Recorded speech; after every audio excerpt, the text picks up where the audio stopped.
please.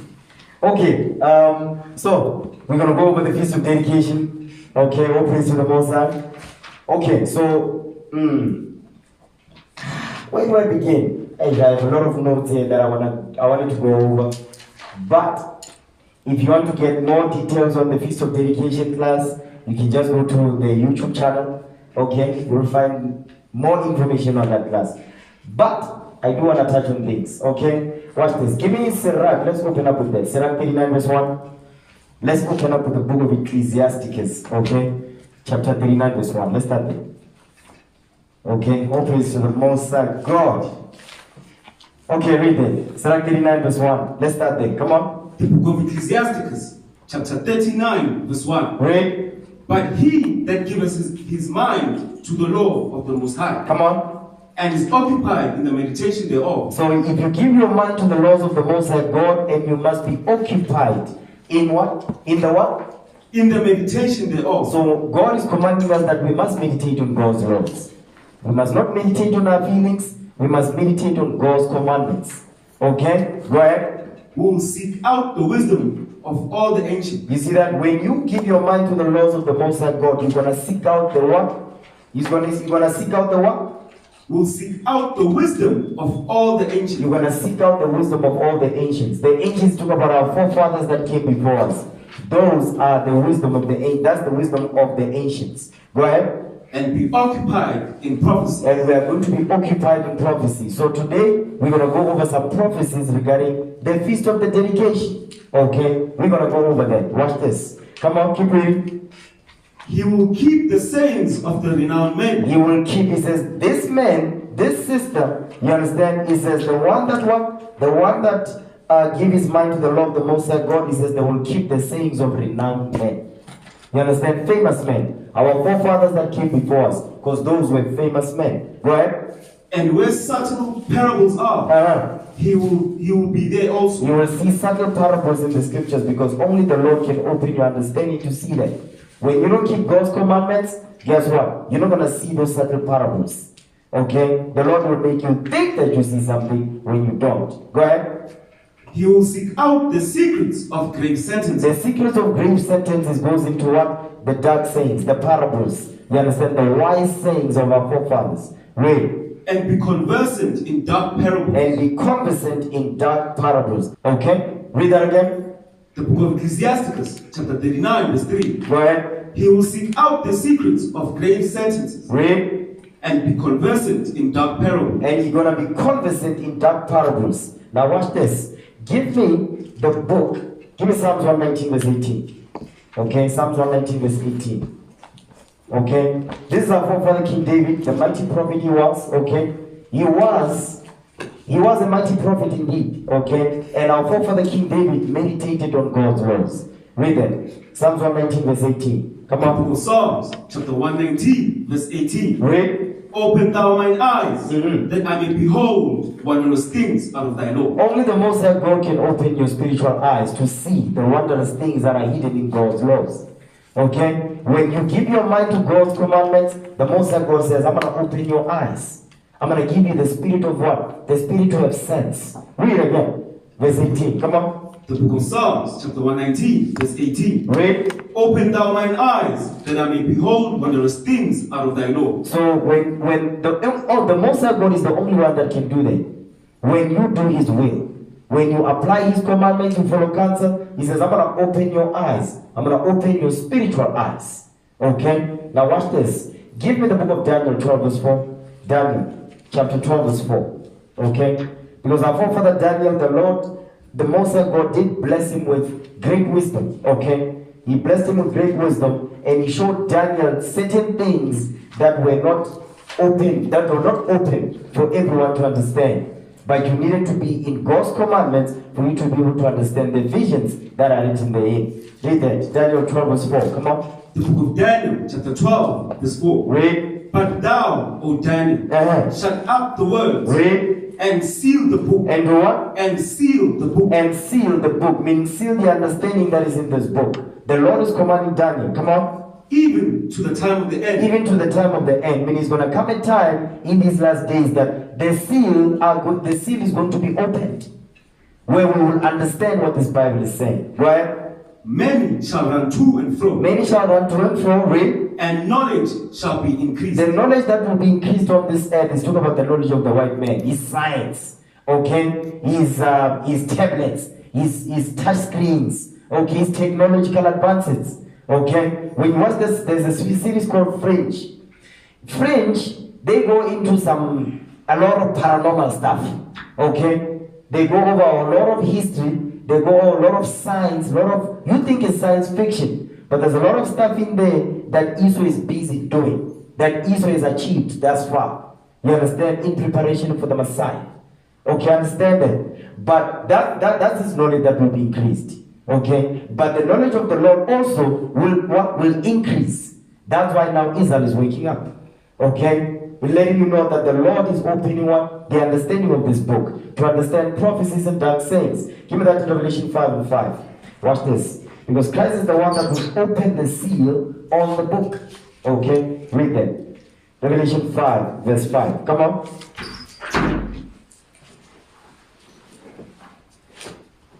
The book of Revelation, chapter 5:5. Read. And one of the elders said unto me, Weep not. Behold, the Lion of the tribe of Judah. The Lion of the tribe of Judah, that's Jesus the Christ, come on. The root of David hath prevailed to open the book. They had what? Had prevailed to open the book. Had prevailed to open the book, because Christ is the only one that is worthy to open the understanding unto us. Not man, okay?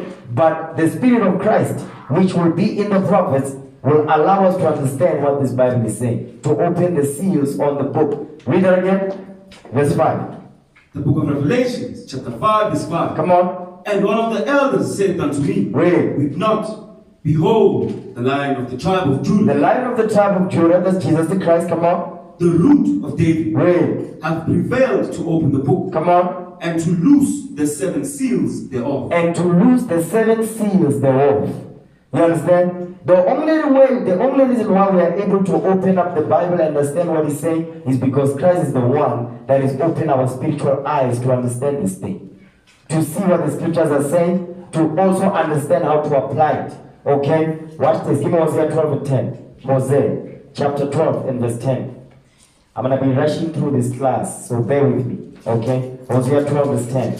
Okay, if I'm rushing, just look at the recording. Okay? Hosea 12 verse 10. Read what you got. The book of Hosea, chapter 12, verse 10. Come on. I have also spoken by the prophets. I have spoken by the prophets back then in the days of old and also in these last days. Read. And I have multiplied visions. I have multiplied visions, read on. And used similitude by the ministry of the prophets. A lot of the things that are written in the Bible, they are written in similitude, parables, dark sayings. It's not straightforward. You understand? It's not straightforward to the simple. To the simple, it's not going to be straightforward. Why? Because the Most High God has to make sure that you keep His commandments, you do what this Bible says do. If you don't, the Lord will hide it from you. Okay? Read again, verse 10. Come on. The book of Hosea, chapter 12, verse 10. Read. I have also spoken by the prophets. Come on. And I have multiplied visions. Read. And used similitude by the ministry of the prophets. By the ministry of the prophets. Because the prophets will do what? Will minister unto the people. They will bring the truth to the people so the people understand what this Bible is saying. So that what we need to do in these last days to prepare for the second coming of Christ. Okay? Give me that in 2 Corinthians 3 verse 12. But because Christ has prevailed to open the seal on the book, the understanding, watch this. Give me that. 2 Corinthians 3 verse 12. 2 book of Corinthians, chapter 3 verse 12. Read. Seeing then that we have such hope, we use great plainness of speech. We do what? We use great plainness of speech. We use great plainness of speech. So there's certain things that the Lord will open up to us, and the Lord will make it plain for us to understand. But He will reveal to the prophets in parables and dark sayings and visions. You understand? But He used other prophets to use plainness of speech. That you understand? So we understand the parables. Watch this. Give me the book of Daniel chapter 8 verse 1. We went over this, but there's certain things I want to touch on. Okay? Daniel 8 verse 1. Read that. The book of Daniel, chapter 8, verse 1. Read. In the 3rd year of the reign of King Belshazzar. Belshazzar. Come on. A vision appeared unto me, even unto Daniel. Even unto me, Daniel. Even unto me. Even unto me, Daniel. Go ahead. After that appeared unto me at the first. Now, Belshazzar is Nebuchadnezzar's grandson. Okay? Belshazzar is Nebuchadnezzar's grandson. Watch this. Give me the book of Daniel 5 and 1 real quick. Daniel 5, verse 1. The book of Daniel, chapter 5, verse 1. Read. Belshazzar, the king, made a great feast to 1,000 of his lords. Read. And drank wine before the 1,000. So now Belshazzar, he made a great feast. You understand? And while he made a great feast, he started to speak what? He started to speak evil of what? Of the Most High. The stuff, the works that the Lord did. Because the reason why he was ruling is because the Lord set him up. Watch this. Give me Daniel 4. Okay. Daniel chapter 4, verse 17. Watch this. Daniel 4, verse 17. Like you see today, look at Joe Biden. Joe Biden, I mean, he shouldn't be in office.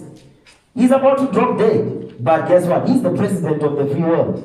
Okay? Watch this. Daniel 4, verse 17. Read that. The book of Daniel, chapter 4, verse 17. Read. This matter is by the decree of the watchers, and the demand by the word of the holy ones. Read. To the intent that the living may know. That the living may know. That those that are on earth may know. May know what? Come on. That the Most High ruleth in the kingdom of men. You see that? That the Most High ruleth in the kingdom of men. The context of this chapter now, we're talking about who? Belshazzar. Okay? Come on. And setteth up over it the basest of men. You see that? Read on. This dream. No. Read that part again and give it into whomsoever. I need to read that part. I think you skipped that. And give it to whomsoever he will. And set it up over it the basis of men. Belshazzar. Okay, watch this. Give me Tobit 14, verse 15. Tobit. Okay? Because Belshazzar is Nebuchadnezzar's grandson. Okay? Belshazzar. So I'm just giving you a little bit of history because when we were going over the media empire, I touched on this thing. So those of you brothers and sisters have those notes. Okay, you can go back and refer to that. Okay, read that. Tobit 14, verse 15. Read that. The book of Tobit, chapter 14, verse 15. Read. But before he died, he heard of the destruction of Nineveh, which was taken by Nebuchadnezzar. Nebuchadnezzar, go ahead. And Asarus, and before his death, he rejoiced over Nineveh. Because Tobit, our forefather, was in which captivity? Which captivity? Assyria. He was in the Assyrian Empire. So now, what's going on here? Because the Assyria, Nineveh was the capital. Okay? Nineveh was the capital of Assyria. So now, guess what's going on here? Nineveh is being overthrown. Who's taking over? Babylon. So the king that took over, okay, is Nabopolassar. Okay? Nabopolassar. Nabopolassar. That's Nebuchadnezzar the first, if you will. Okay? Nabopolassar. This right here is the grandfather of Belshazzar. Okay? This is the grandfather of Belshazzar. It was around 626 BC. So write that down. Okay, 626 BC. Give me Daniel 4 verse 1. The book of Daniel chapter 4 verse 1. Go ahead. Nebuchadnezzar the king, unto all people, nations, and languages that dwell in all the earth. Peace be multiplied unto you. Peace be multiplied unto you. So this Nebuchadnezzar is Nebuchadnezzar the second. Okay? This is Nebuchadnezzar the second. And this one, this Nebuchadnezzar right here, he's the one that he was what? Was more powerful. Nebuchadnezzar the second. You understand? Now, watch this. The year was around 606 BC. So write that down. 606 BC. This is Nebuchadnezzar the second. So go back to Daniel now, 8 verse 1. The book of Daniel, chapter 8, verse 1. Read. In the third year of the reign of King Belshazzar. Belshazzar. So this is what? This is who? Nebuchadnezzar's grandson. You've got Nabopolassar, Nebuchadnezzar the second, you've got Belshazzar. Read. A vision appeared unto me, even unto me, Daniel. Come on. After that which appeared unto me at the first. So now remember, what we read in Hosea 12, the Lord says he'll speak what? He'll speak to the prophets through what? Similitudes and visions, right? Okay, so that's what's going on. Daniel now, the Lord is revealing unto him those similitudes and visions. Read on, verse 2, come on. And I saw in a vision, and it came to pass when I saw that I was at Shushan in the palace, which is in the province of Elam. So Shushan the palace, that's where? That's East India. That's India. Okay? Shushan the palace. Give me Esther 1:1. Esther chapter 1 verse 1. Just to get a little bit of information on this. Okay? He says he was in Shushan in Elam. Okay? Watch this. Esther chapter 1 verse 1. The book of Esther, chapter 1, verse 1. Come on. Now it came to pass in the days of Ahasuerus. Ahasuerus, that's Xerxes. Read. This is Ahasuerus, which reigned from India. From where? From India. From India, come on. Even to Ethiopia. Even unto Ethiopia. Read. Over 127 provinces. So 127 provinces from India even unto Ethiopia, right? Read on. That in those days, when the king Ahasuerus sat on the throne of his kingdom, which was in Shushan. Which was in what? Which was in Shushan. Which was in Shushan. That's in Elam. Okay? That's the place that Daniel is making reference to. Okay? Read that part again. Which was in what? Which was in Shushan. Which was in Shushan. Read. The palace. Now go back. Okay? Give me Daniel 8 verse 15 real quick. Daniel 8 verse 15. Remember, the Lord is giving Daniel a vision. At this point, Daniel didn't understand what was being revealed unto him. You understand? Watch this. Daniel 8, read verse 15. The book of Daniel, chapter 8, verse 15. Read. And it came to pass, when even I, Daniel, had seen the vision. Now Daniel is going to be explained the vision, and the vision is going to be expounded unto Daniel. Keep reading. Come on. And sought for the meaning. Then behold, there stood before me as the appearance of a man. Come on. And I heard a man's voice between the banks of Ula. Ula. The banks of Ula. The one that we read in verse 2. Come on. And I heard a man's voice between the banks of Ula, which called and said, Gabriel, make this man to understand the vision. So the Lord sent the angel Gabriel to reveal the vision unto Daniel, so Daniel can understand what's going on here. Read. So he came near where I stood, and when he came, I was afraid. Come on. And I fell upon my face. Read. But he said unto me, come on. Understand, O son of man, for at the time of the end shall be the vision. For at the what? For at the time of the end shall be the vision. So the vision at the time of the end, meaning what? Because remember Daniel, if you read Daniel 7, the Lord is showing Daniel all the empires that will come to pass even until the time of the end. The fourth empire, which will be the last empire that will be ruling in the last days. That's what the angel is saying to Daniel here. Okay? These are certain parables going on. Come on. Now, as he was speaking with me, I was in a deep sleep on my face toward the ground. But he touched me and set me upright. So now he's going to expound out to Daniel what's going on. Now watch this. Daniel, now go back to Daniel 8 now. Read verse 3. The book of Daniel, chapter 8, verse 3. Now the vision, because the Lord is going to use the angel to explain unto Daniel what the vision means. But now we're going to go over the vision. Go ahead. Verse 3. The book of Daniel, chapter 8, verse 3. Come on. Then I lifted up mine eyes and saw, and behold, there stood before the river a ram which had two horns, and the two horns were high. Come on. But one was higher than the other. Read. And the higher came up last. So now Daniel is seeing a vision of a ram. The ram that has two horns, okay, and one horn was higher than the other. He says the higher horn came up last, which represents empires that will come. Okay, come on. I saw the ram pushing westward and northward and southward. Come on. So that no beasts might stand before him. Okay, read that part again, verse 4. The book of Daniel, chapter 8, verse 4. I saw the ram pushing westward and northward and southward, so that no beasts might stand before him. So now at this point, Persia is conquering the nations. He's conquering the nations round about him. Okay? When it says, you see that part, it says, I saw the ram pushing westward, northward, and southward.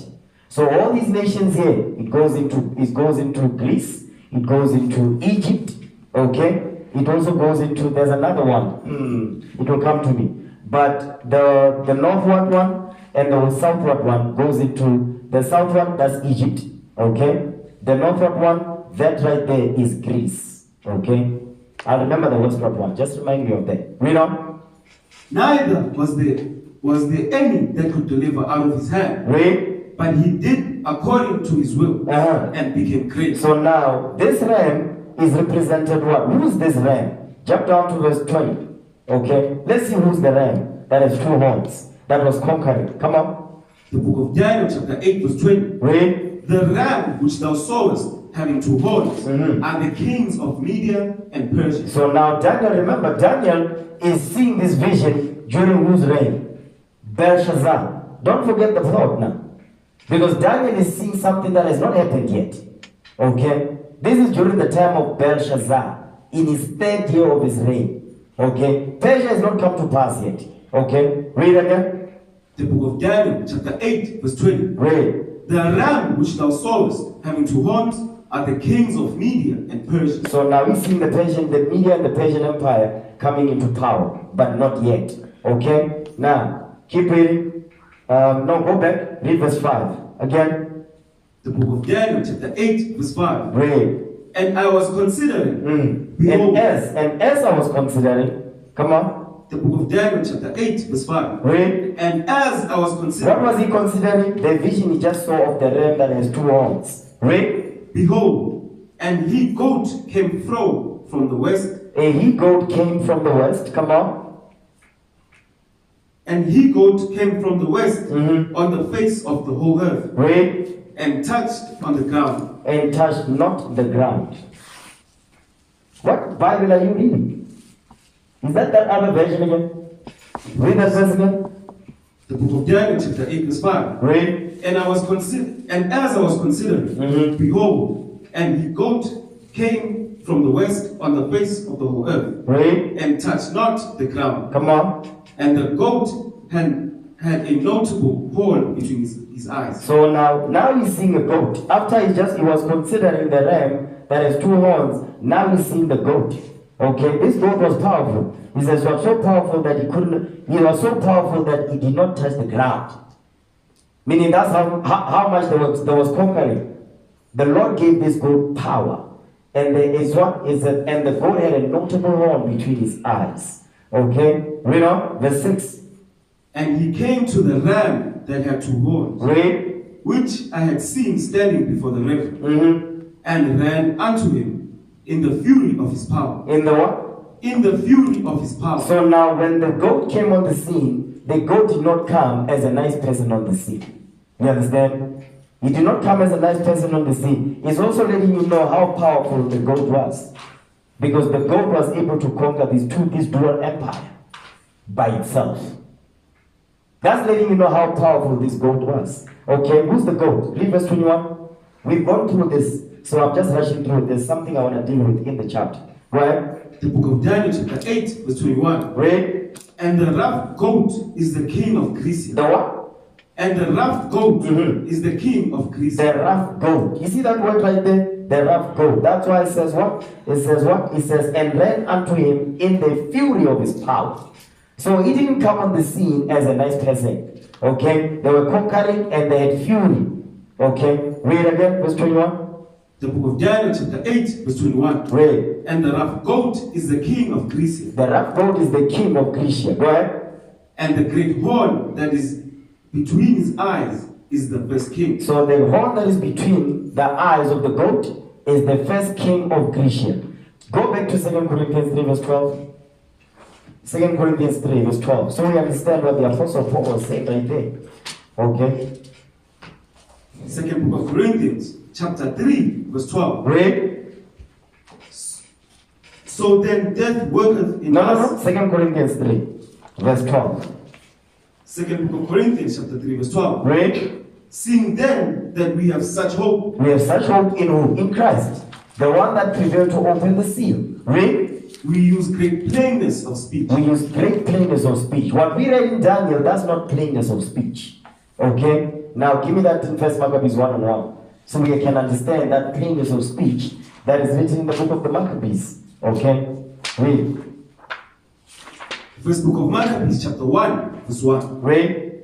And it happened after that Alexander, son of Philip, Read. the Macedonian, who came out of the land of Shittim, had smitten Darius, king of the Persians and Medes, Read. that he reigned in his stead, the first over Greece. The first over Greece. So this is the great plainness of speech. In the book of Daniel 8, that's not plainness of speech. Okay? That's similitudes. Okay? That's why he's using symbols here to explain the empires that will rise one after another. In Daniel 7, he's using different symbols also. Okay? Let's go back. Daniel chapter 8. Daniel 8, read verse 7. The book of Daniel, chapter 8, verse 7. Read. And I saw him come close unto the wall, and he was moved with choler against him. With what? With choler. Meaning great anger. Read again. The book of Daniel, chapter 8, verse 7. Read. And I saw him come close unto the ram. Read. And he was moved with choler against He him. was moved with choler against the ram. Read on. And smote the ram. He smote the ram, conquered it. Come on. And brake his two horns. Meaning what? That dual empire was overthrown. Read.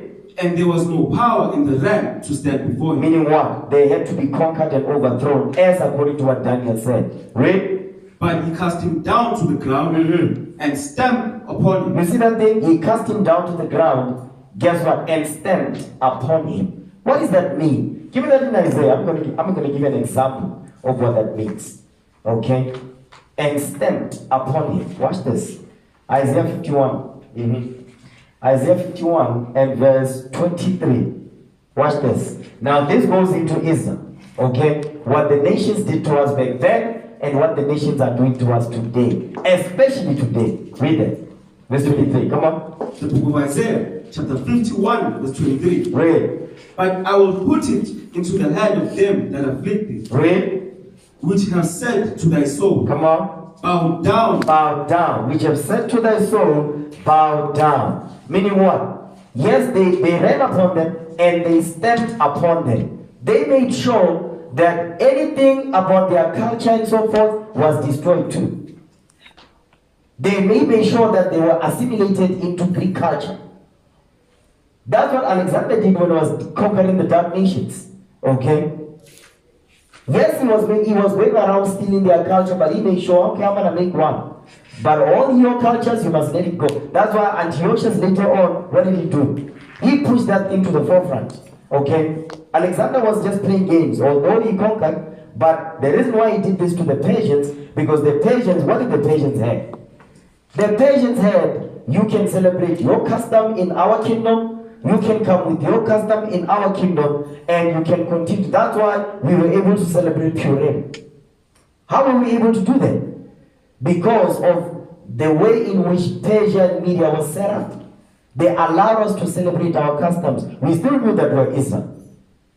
But when Alexander showed up on the scene, he said, no, we're not doing that. Okay? We are going to assimilate you into our culture. We are not coming with your culture into our kingdom. That's what they did. Okay? Read that again, verse 23. The book of Isaiah, chapter 51, verse 23. Read. But I will put it into the hand of them that afflict thee, Read. which have said to thy soul, Read. bow down, Come on. that we may go over. That we may go over, we may walk all over you, trample upon you. Read. And thou hast laid thy body as the ground. That's exactly what Alexander did to the Persians. You understand? That's what America did to us in these last days. Read. And as the street to them that went over. Okay, let's go back. Daniel 8, verse 7 again. The book of Daniel, chapter 8, verse 7. Read. And I saw him come close unto the ram. Read. And he was moved with choler against him. And smote the ram. He smote the ram, come on. And brake his two horns. He break his two horns, meaning that dual empire that they had, he said, no, to hell with that. Read.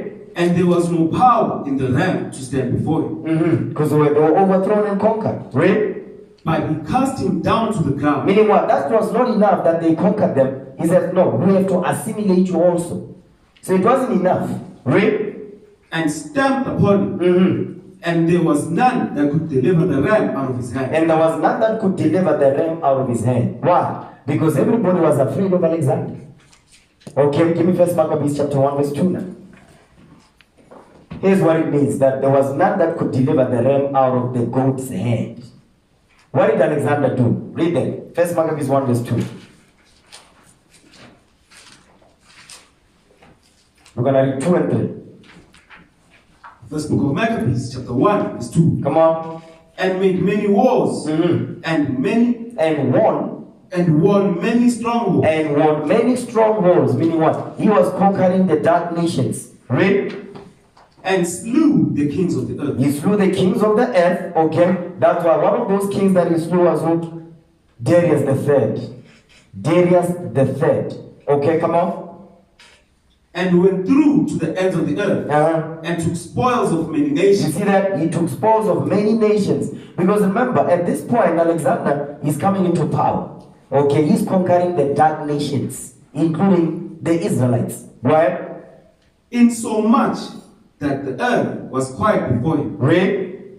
Whereupon he was exalted, and his heart was lifted up. He was powerful. That's why it says that nobody could deliver the ram out of his hand. Not only did he conquer the ram, but he conquered all the other nations. You understand? That's what Alexander did. Egypt and so forth. Okay, he did that. Okay, let's go back. Okay, Daniel 8 verse 8. The book of Daniel, chapter 8 verse 8. Read. Therefore the he-goat waxed very great. He waxed very great, meaning he became more powerful. Read. And when he was strong, the great horn was broken. Stop right there. So Alexander became powerful, okay, because that's the he-goat. Okay, it says when he was strong, the great horn was broken. So we touched on this. Give me that in First Maccabees, chapter 1, verse 4. Okay, in the book of the Maccabees, you see the great plainness of speech. In Daniel, it's in parables. Okay, come on. First book of Maccabees, chapter 1, verse 4. Read. And he gathered a mighty strong host. Read. And ruled over countries and nations and kings. Read. Who became tributaries unto him. Come on. And after these things he fell sick. He fell sick, his great horn was broken. Read. And perceived that he should die. He knew that he was going to die. Come on. Wherefore he called his servants, which as were honorable, and had been brought up with him from his youth. Read. And parted his kingdom among them, while he was yet alive. Stop right there. Let's go back. Daniel 8, verse 8, once again. The book of Daniel, chapter 8, verse 8. Read. Therefore the he-goat waxed very great, and when he was strong, the great horn was broken. Read. And meaning he perceived that he should die. Come on. And for it came up 4 notable ones. What? And for it came up 4 notable ones. So these 4 notable ones, that's what we just read in First Maccabees 1 verse 6. When it says, wherefore he called his servants, that's the 4 notable ones. Alexander's 4 generals. Come on. Toward the 4 winds of heaven. Towards the 4 winds of heaven. Read. And out of one of them came forth a little one. A little horn. And out of one of them came forth a little horn, which was exceeding great toward the south, and toward the east, and toward the pleasant land. So now, watch this. Now, these 4 notable ones, okay, in verse 8, because you know about this already, okay? So, Alexander's 4 generals, okay? I know some of you have watched the video, some of you have not, okay? So, I see now, heads are going down now. You see that? You see on this side, everybody's like, Okay, so I'm gonna name them. Okay, you have Cassander, who was over Macedon and Greece. Okay, Cassander. Then you had Lysimachus, who was over Thrace and Asia Minor. You had Ptolemy, who was over Egypt. You had Seleucus, who was over Syria, Persia. Seleucus or Seleucus. Okay, let me repeat them again. You've got Cassander over Macedon and Greece, Lysimachus, Thrace, Asia Minor. You've got Ptolemy, Egypt, Seleucus, Syria, Persia. Okay, anybody got that? Yes, sir. Okay, all praises. Now, Daniel 8, verse 9. The book of Daniel, chapter 8, verse 9. Come on. And out of one of them... Hold on, let me see. Because there are things there I want to touch, but... let me see. Yeah, read verse 9 again. The book of Daniel, chapter 8, verse 9. Read. And out of one of them came forth a little A horn, little horn, we're going to touch on that. Come on. which waxed exceeding great Meaning was more powerful than the 4 generals of Alexander. Read. toward the south and toward the east Uh-huh. and toward the pleasant land. Now this little horn that came forth that was powerful. Give me 2 Maccabees 4 verse 7. 2 Maccabees chapter 4 verse 7. Okay? Because we dealt with the Alexander's 4 generals. Get that in 2 Maccabees 4 verse 7. Second book of Maccabees, chapter 4, verse 7. Read. But after the death of Seleucus, Seleucus. So after the death of Seleucus, one of Alexander's generals, come on. when Antiochus, When who? when Antiochus That's the little horn in Daniel 8 verse 9. Come on. called Epiphanes, Epiphanes means God's reign on earth. That's his name. That's what his name means. God's reign on earth. Read again. the second book of Maccabees, chapter 4, verse 7. Read. And after the death of Seleucus, Uh-huh. when Antiochus called Epiphanes, Read. took the kingdom, Jason, the brother of Onias, This is Onias the third. Come on. labored underhand to be high priest. So Onias the third labored under him to become the high priest. This is Onias the third. Okay, write that down. Okay, so now Seleucus, the reason why he's significant is because Antiochus comes out of the Seleucus Empire or the Seleucus Empire or this lineage. Okay, go back. Daniel 8, verse 9 again. The book of Daniel, chapter 8, verse 9. Read. And out of one of them came forth a little horn, which waxed exceeding great Read. toward the south, Come on. and toward the east, and toward the pleasant land. And it was the pleasant land. That goes into what? The land of Israel. Later on. Watch this. Give me 1 Maccabees 1 verse 20. Okay? So this Seleucus, this Antiochus that comes out of the lineage of Seleucus, right? 1 Maccabees 1 verse 20. First book of Maccabees, chapter 1, verse 20. Remember what we just read in Daniel 8 verse 9. Don't forget that. It says, he came forth a little horn, which works exceeding great towards the south, and towards the east, and towards the pleasant land. 1 Maccabees 1 verse 20. First book of Maccabees, chapter 1, verse 20. If we were to retrace his steps, start at verse 17. Okay? First book of Maccabees, chapter 1, verse 17. Go ahead. Wherefore he entered into Egypt with a great multitude, Come on. with chariots, Read. and elephants, and horsemen, and a great navy. Read. So he entered into Egypt. Who was over Egypt? Ptolemy. Ptolemy was over Egypt. Come on. And made war against Ptolemy, king of Egypt. Read. But Ptolemy was afraid of him, Come on. and fled, and many were wounded to death. Read. Thus they got the strong cities in the land of Egypt, Read. and he took the spoils thereof. And after that Antiochus had smitten Egypt, he returned again in the 143rd year. 143rd year. So 143. Now, watch this. Keep reading. Finish that verse. We're going to jump up to verse 10. And went up against Israel and Jerusalem with a great multitude. So that's the pleasant land, right? The east, the west is going into what? The west is going into Egypt. Where is that? Let me see. Daniel 8 and verse the east. It says the south, no, that's Egypt. And towards the east. The east, remember, the east goes into the land of Jerusalem. Okay? So before he entered into the land of Jerusalem, remember, we had colonies around. You understand? Remember what Christ said in Luke 21? When he says, those that are what? Those that are what? Those that are in the countries. So where were the countries? Yes, Jerusalem was the main land, okay, which is Hebron, which is Judah, okay. Then you had what? Northern kingdom, southern kingdom. So we had what? With different lands. Joshua 18, you read that, okay. So that's some history there for you. Okay, so now this is what he's going into. So to get to the land, remember Jerusalem was fortified then. Don't forget that. He's coming to the east and then to the pleasant land. Okay? Okay, so go back to where was that now? First Maccabees 1. Read verse 10. First book of Maccabees, chapter 1, verse 10. And there came out of them a wicked root. They came out of them a wicked root. That's what we read. The little horn in Daniel 8 verse 9. Read. Antiochus, surname Epiphanes, that's what we read earlier on. Read. Son of Antiochus the king. So this is Antiochus the Great. He's son of Antiochus the Great. This Antiochus, surname Epiphanes, is Antiochus the fourth. Okay, come on. Who had been an hostage at Rome, and he reigned in the 137th year of the kingdom of the Greeks. You see that? 137th year of the kingdom of the Greeks. Okay, read. You know, that's it on that. That's it on that. Jump down to verse 20. First book of Maccabees, chapter 1, verse 20. Come on. And after that Antiochus had smitten Egypt, he returned again in the 143rd year. So now, you see in the 137th year, in verse 10, here in verse 20, it says, in what year? In the 143rd year. Read on.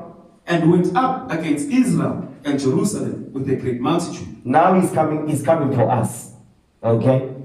Antiochus is coming for us. Read on. And entered proudly into the sanctuary, and took away the golden altar, Read. and the candlestick of light, Come on. and all the vessels thereof, Read.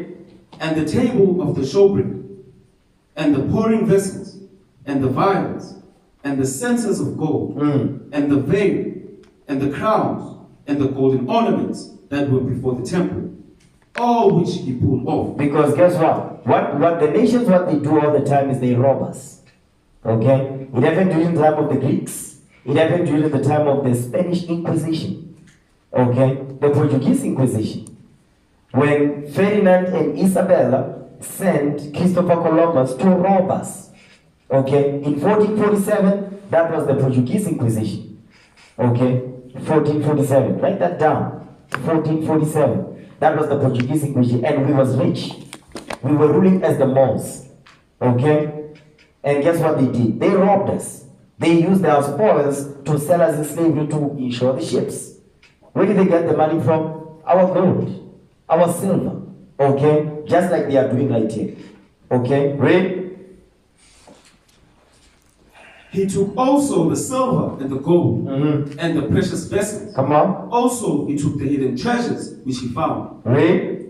And when he had taken all away, he went into his own land, having made a great massacre, and spoken very proudly. Now, that's some heavy stuff right there. Read verse 24 again. I want to show you something with this.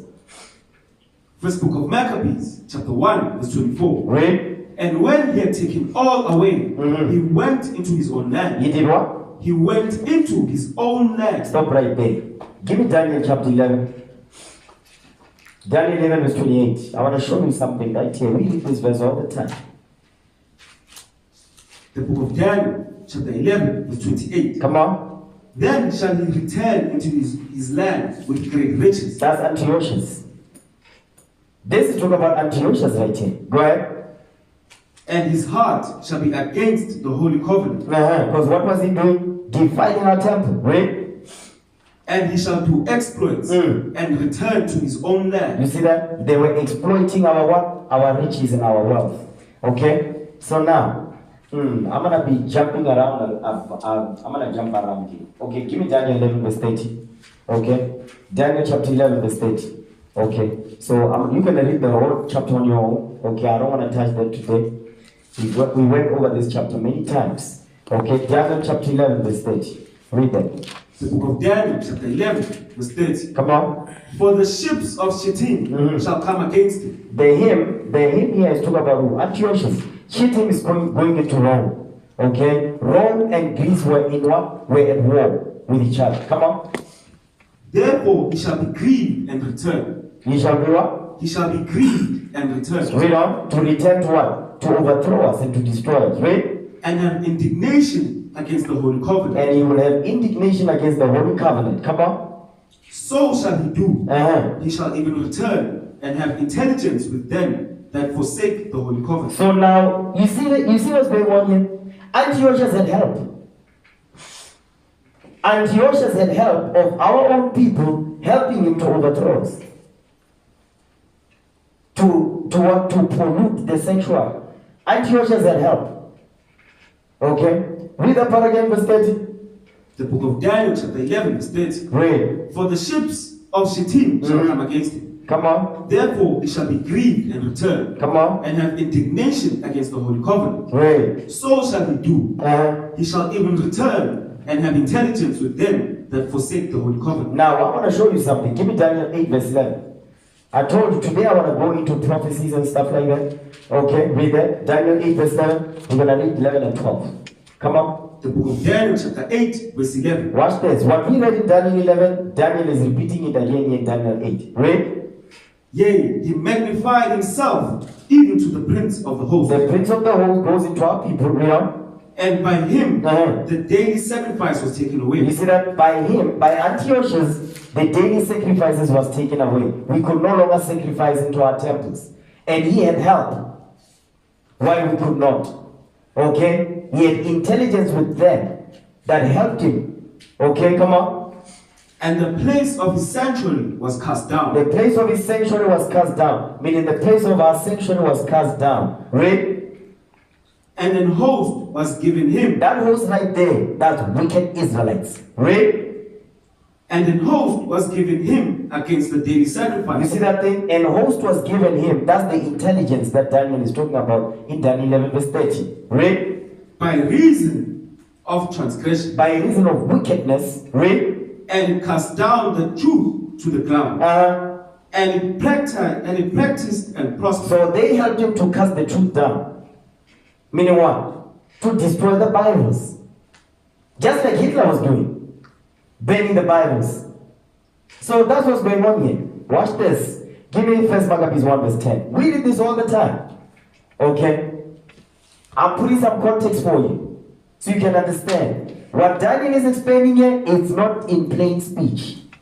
What we are reading in 1 Maccabees, they are making it plain for us. Okay? Read.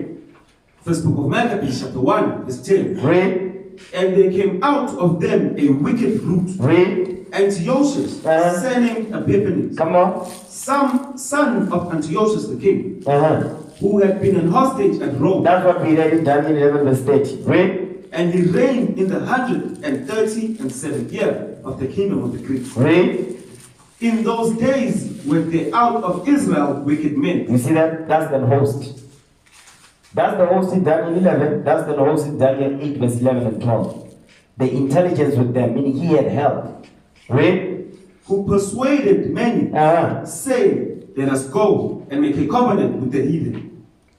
Come on. That are round about us. Read. For since we departed from them, we have had much sorrow. Because guess what?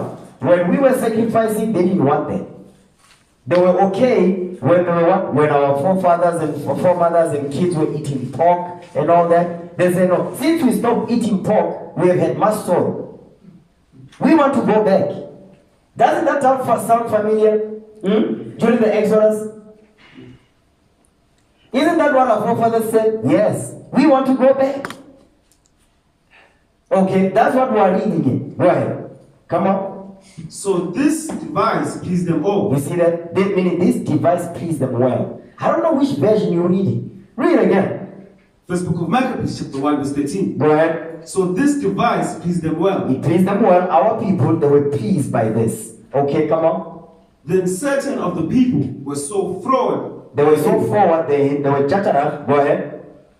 That they went to the king, who gave them license to do after the ordinances of the heathen. You see that thing? Now they said, no, we also want to join the Olympics. We want to join the Olympics. We want to go into the gym. Okay? Because that's Greek customs. That's Greek philosophy. That's Greek culture. Okay? All these gymnasiums that you see today, yes, that was part of it. Go ahead. We're going to read about it in a second. Go ahead. Whereupon they built a place of exercise at Jerusalem. Gymnasium. Okay. The word gymnos, that's the etymology of the word, by the way. Gym comes from the word gymnos, which is Latin, to mean to be naked. That's how the word gym comes from. Gymnos, to exercise naked. So during the time of the Greeks, the who virgin active and all that, you go in there. There was no spandex. There was no legging. No. You went in there, no clothes. Yeah. When they were doing all these high jumps, yeah, they were swinging. Read that thing again. First book of Maccabees, chapter 1. Just letting all their nakedness just to, like it says in Exodus. What's going on? Okay. Read verse 14 again. Come on. First book of Maccabees, chapter 1, verse 14. Read. Whereupon they built a place of exercise. They built a place of exercise during the time of the Greeks. Our forefathers, they said, we also want to join the heathens to do this. Read. At Jerusalem, according to the customs of the heathen. According to the customs of the heathen. Okay. Is that it on there? Read on. Verse 15. And made themselves uncircumcised. They made themselves uncircumcised. So there were those our forefathers that grew up, they circumcised their flesh, but they made themselves uncircumcised. How did they do that? Spiritually. They did that. Meaning they went back to sin. They stopped keeping God's commandments. That's why he says, by reason of transgressions in Daniel 8. Okay, come on. And forsook the holy covenant. That's how they made themselves uncircumcised. They forsook the holy covenant. And they were helping Antiochus because Antiochus were wanting to go against the holy covenant. Read. And joined themselves to the heathen. They joined themselves to the heathen. Go watch this, come on. And were sold to do mischief. They were assimilated into Greek culture. Assimilation. Hellenized. Okay? This is during the time of the Hellenistic period when you read the history. Okay? No integration, but Hellenism. Like today, our people, they are celebrating Christmas. Yes, that's Hellenism. They've been properly Hellenized into Greek culture. That's what's going on this day. Okay? Watch this. Go back to Daniel chapter 11. Now give me Daniel 11 verse 31 now. Daniel 11 verse 31. Watch this. Come on. The book of Daniel, chapter 11, verse 31. No, read verse 30 so we understand that last part of that precept. Read. The book of Daniel, chapter 11, verse 30. Come on. For the ships of Shittim shall come against him. Read. Therefore he shall be grieved and return. Come on. And have indignation against the holy covenant. You see that? The Antiochus will have indignation against the holy covenant. And where did we read about that? We just read it in 1 Maccabees 1. Okay? Read. So shall he do. He shall even return and have intelligence with them. Intelligence with them. Meaning what? He knew information that they were giving him that information. Because what? They were helping him. Because they hated the laws of God. They said, no, we're going to help you. That's today. That's what's going on today in the Christian church. The same thing. Okay? Come on. And have intelligence with them that forsake the holy covenant. You see that they were those that made themselves uncircumcised and forsook the holy covenant. That's what we read in 1 Maccabees 1. Read on. Verse 31. And arms shall stand on his part. Read. And they shall pollute the sanctuary of strength. They shall what? And shall pollute.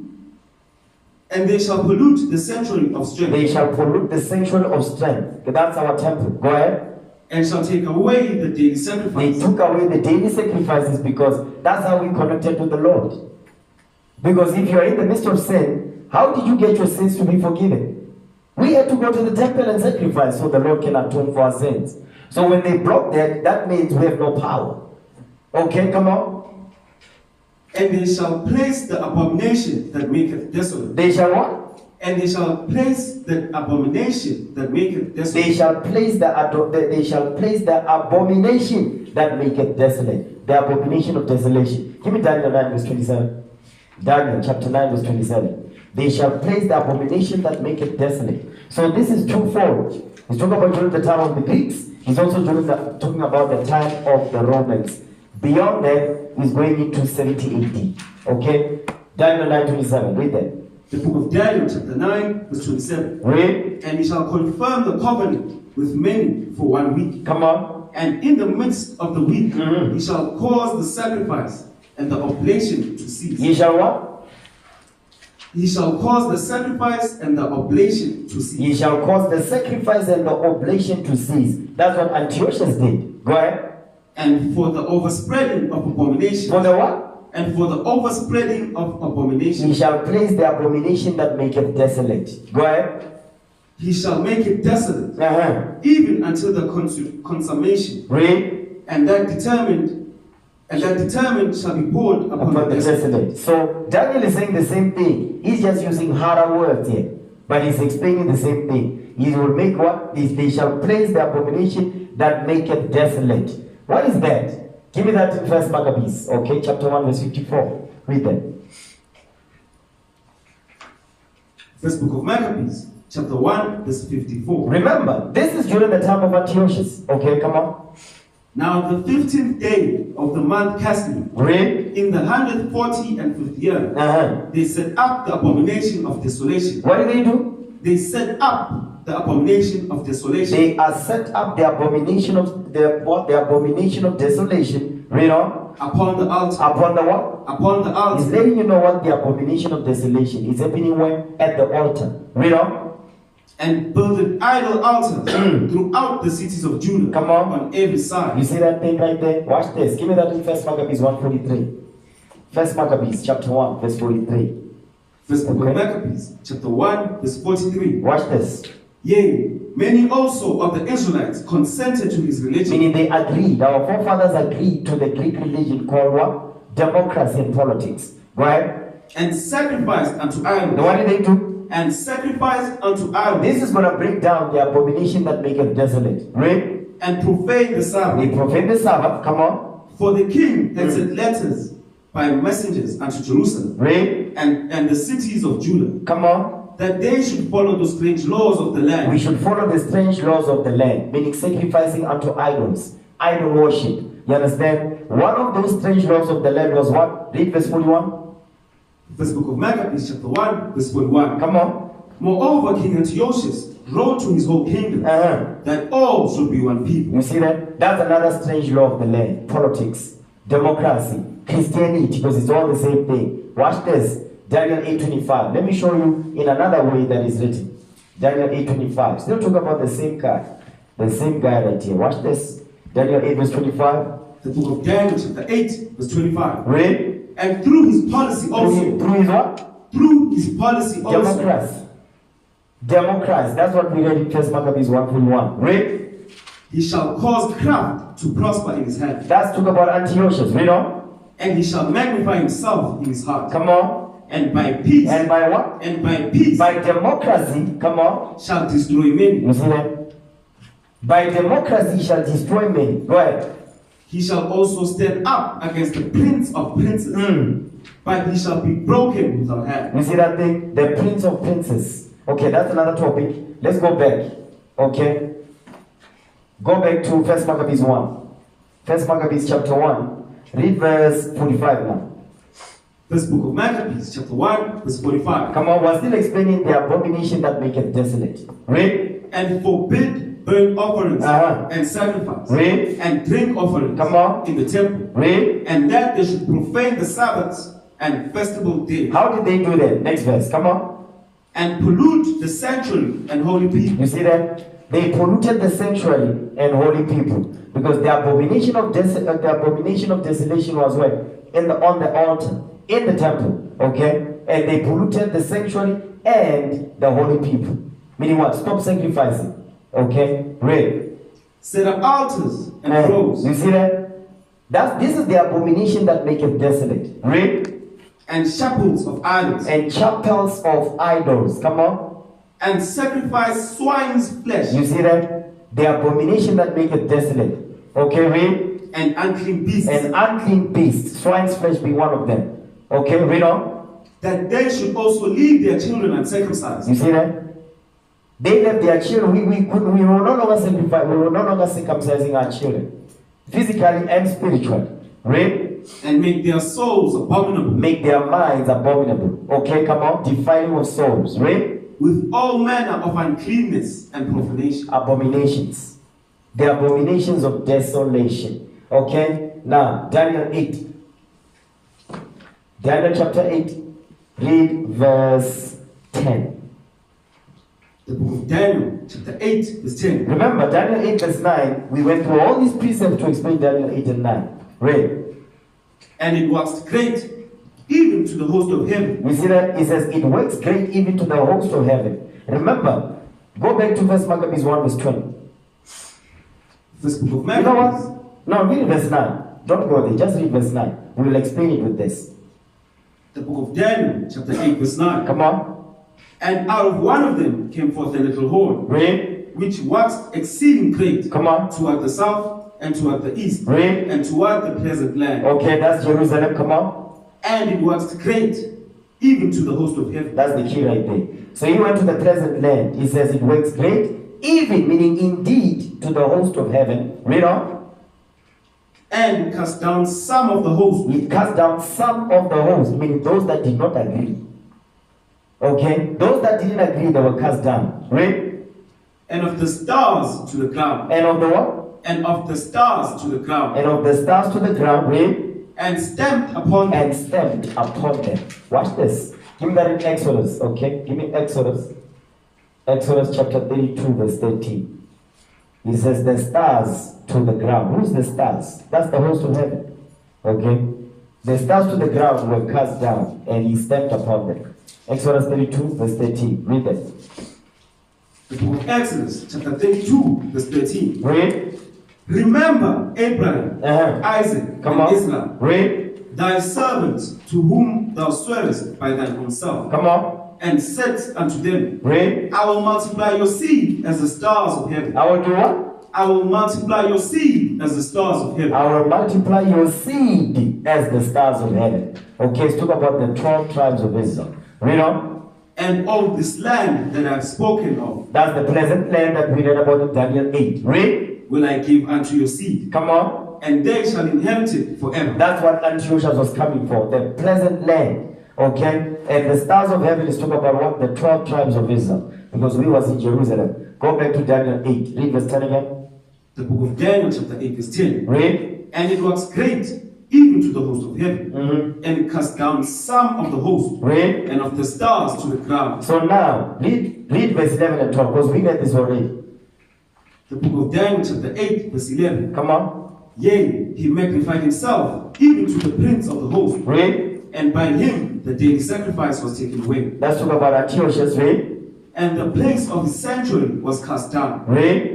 and an host was given him against the daily sacrifice, Come on. by reason of transgression, and it cast down the truth to the ground, and it practiced and He prospered. says they cast down the truth to the ground. And remember, they had help. First Maccabees 1:56. Let me show you how they cast the truth to the ground. And they had help doing this. First Maccabees 1:56. Read that. First book of Maccabees, chapter 1, verse 56. Come on. And when they had rent in pieces the books of the law, The what? the books of the law, Meaning what? They were what? They were tearing our Bibles up. You know, there's a video on YouTube. This wicked Negro called, what's his name? I think now he's arrested. He's in jail now for pedophilia. What's his name? He was shooting the Bible with bullets. The brother was holding the Bible like this and he was shooting the Bible with bullets. That wicked Negro. Okay? Okay, read that thing again. First book of Maccabees, chapter 1, verse 56. So the same way they had help back then, they have help today. Read again. And when they had rent in pieces the books of the law, Read. which they found, they burnt them with fire. You see, that's what Hitler did. Okay? That's what Hitler did in his last days. You think it's not going to happen again? It will happen again, of course.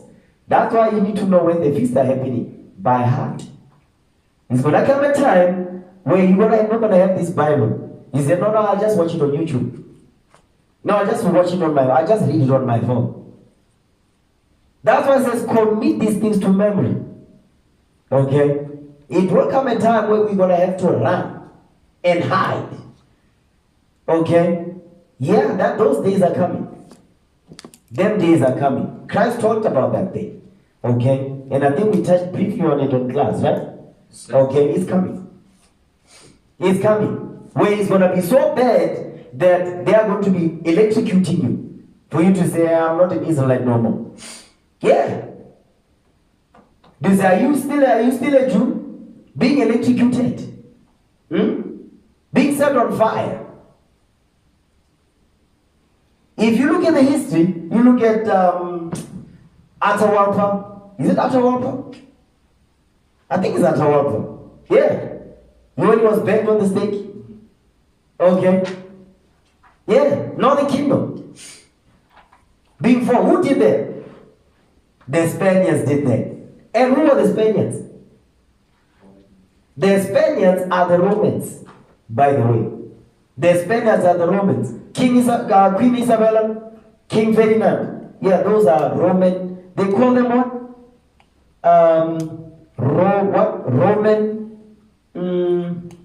Roman Spaniards, something like that. There's some dual name, hyphenated name like that. But they are Romans. Okay, watch this. Now, let me see. I got distracted there for a second. Okay, let me see. Yeah, okay, go back to Daniel 8 verse 12. The book of Daniel, chapter 8, verse 12. And an host was given him against the daily sacrifice by reason of transgression. You know what? On that, read 1 Maccabees 1:57 because I mentioned it. Let's just read it. It's right there in the next verse. Verse 57. First book of Maccabees, chapter 1, verse 57. Go ahead. And wheresoever was found. And wheresoever, come on. And wheresoever was found with any the book of the testament. If you were found with the Bible, what happened? Or if any consented to the law. If you said you keep the command, you keep the Sabbath, you wear fringes, you grow your beard, you observe the Passover, right? Go ahead. The king's commandment was. The king's commandment was what? That they should be put to death. You see that? So they were putting us to death. So that's why it says we fight for our laws, our lives and our laws. How do you think you're gonna do it? Listen, it's gonna get rough, okay?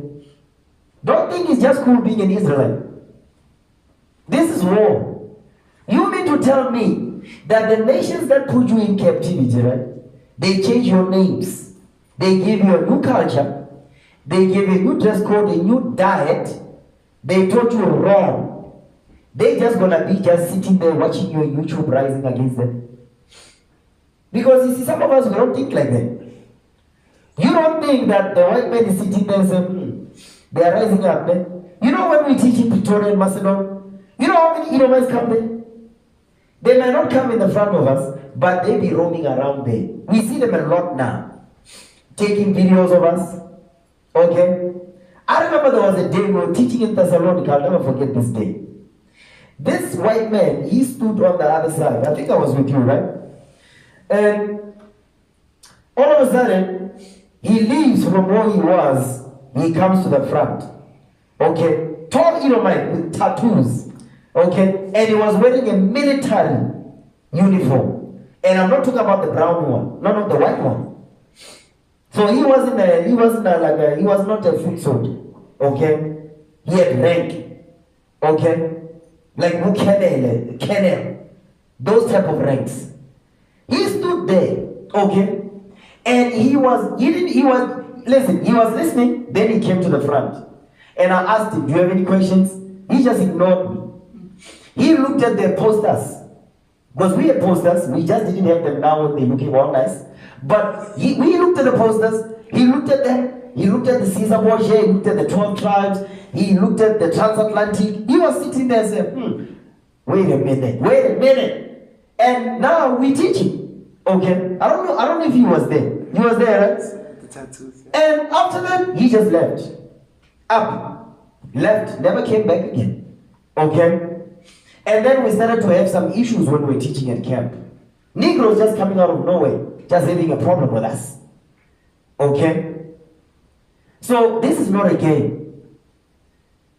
There was a brother that came to camp. I think we were still teaching next to the Midrand court. He came, the way he asked the questions, like, you could tell that this guy, he knows the scriptures, but he was testing to see where's the level of understanding. You see, that question was loaded with ammunition. And I thought about it, I'm like, how am I going to answer this? You know, I said to him, I think he was asking about Cain. Yeah, he asked about Cain. I'm like, a Negro, no fringes, but he's asking about Cain, And is Cain gonna be punished when judgment comes? I'm like, Cain is gonna be punished when judgment comes. I'm like, you would have to know. No. He didn't say, is Cain going to be punished when judgment comes? He said, is Cain going to be punished today when judgment comes? He used the word today. I was like, there's no way that a simple Negro can ask something like that. He would have to know, wait a minute, Cain is back. Who's Cain today? He would have to know that. Okay? And so I picked it up. You know what I said? I said, no. After the flood happened, Cain was judged. I left it there. Because I knew where he was going with this. I said, I'm going to give him a rope to hang himself. Yeah, that was it. Because I could see that's a loaded statement. It's not just any question he's making. He's asking. So don't think when we go out there to teach, brothers, people that come there, it's just any regular Negro who just wants to be argumentative. No. Some of them are sent, okay, to gauge where you at. You understand? So don't sleep, okay? Don't be sleeping up in here. Read verse 57 again. First Maccabees. First book of Maccabees, chapter 1, verse 57. Go ahead. And wheresoever was found with any book of the testament, or if any consented to the law, read. The king's commandment was that they should put him to death. You see that? That they should put him to death. So you better stand for this Bible. Sisters as well. Okay? You better stand for this Bible. You better study. That's why I need you sisters to study and be sharp. Okay? I don't want dummies up in here. Okay? You brothers too. You better study this book. Because the day when it comes down on us, you have to stand for this book. The Lord is with us, okay? The Most High God is with us. But He's not going to fall on our lap. You brothers understand that? Huh? Yes, sir. This is not going to fall on our lap, okay? Much tribulation before we get the kingdom. And the nations know that. Watch this. But the Lord is with us. We're going to overcome by the blood of the Lamb. Understand that thing. Okay, go back to Daniel 8, okay? I'm almost done. Daniel chapter 8. I know I want to say that, but really, I'm almost done. Daniel 8 verse 13. Watch this. Come on. The book of Daniel chapter 8 verse 13. Read. Then I heard one saint speaking, and another saint said unto the certain saint which spake, Read. How long shall be the vision concerning the daily sacrifice? Come on. And the transgression of desolation. And the what?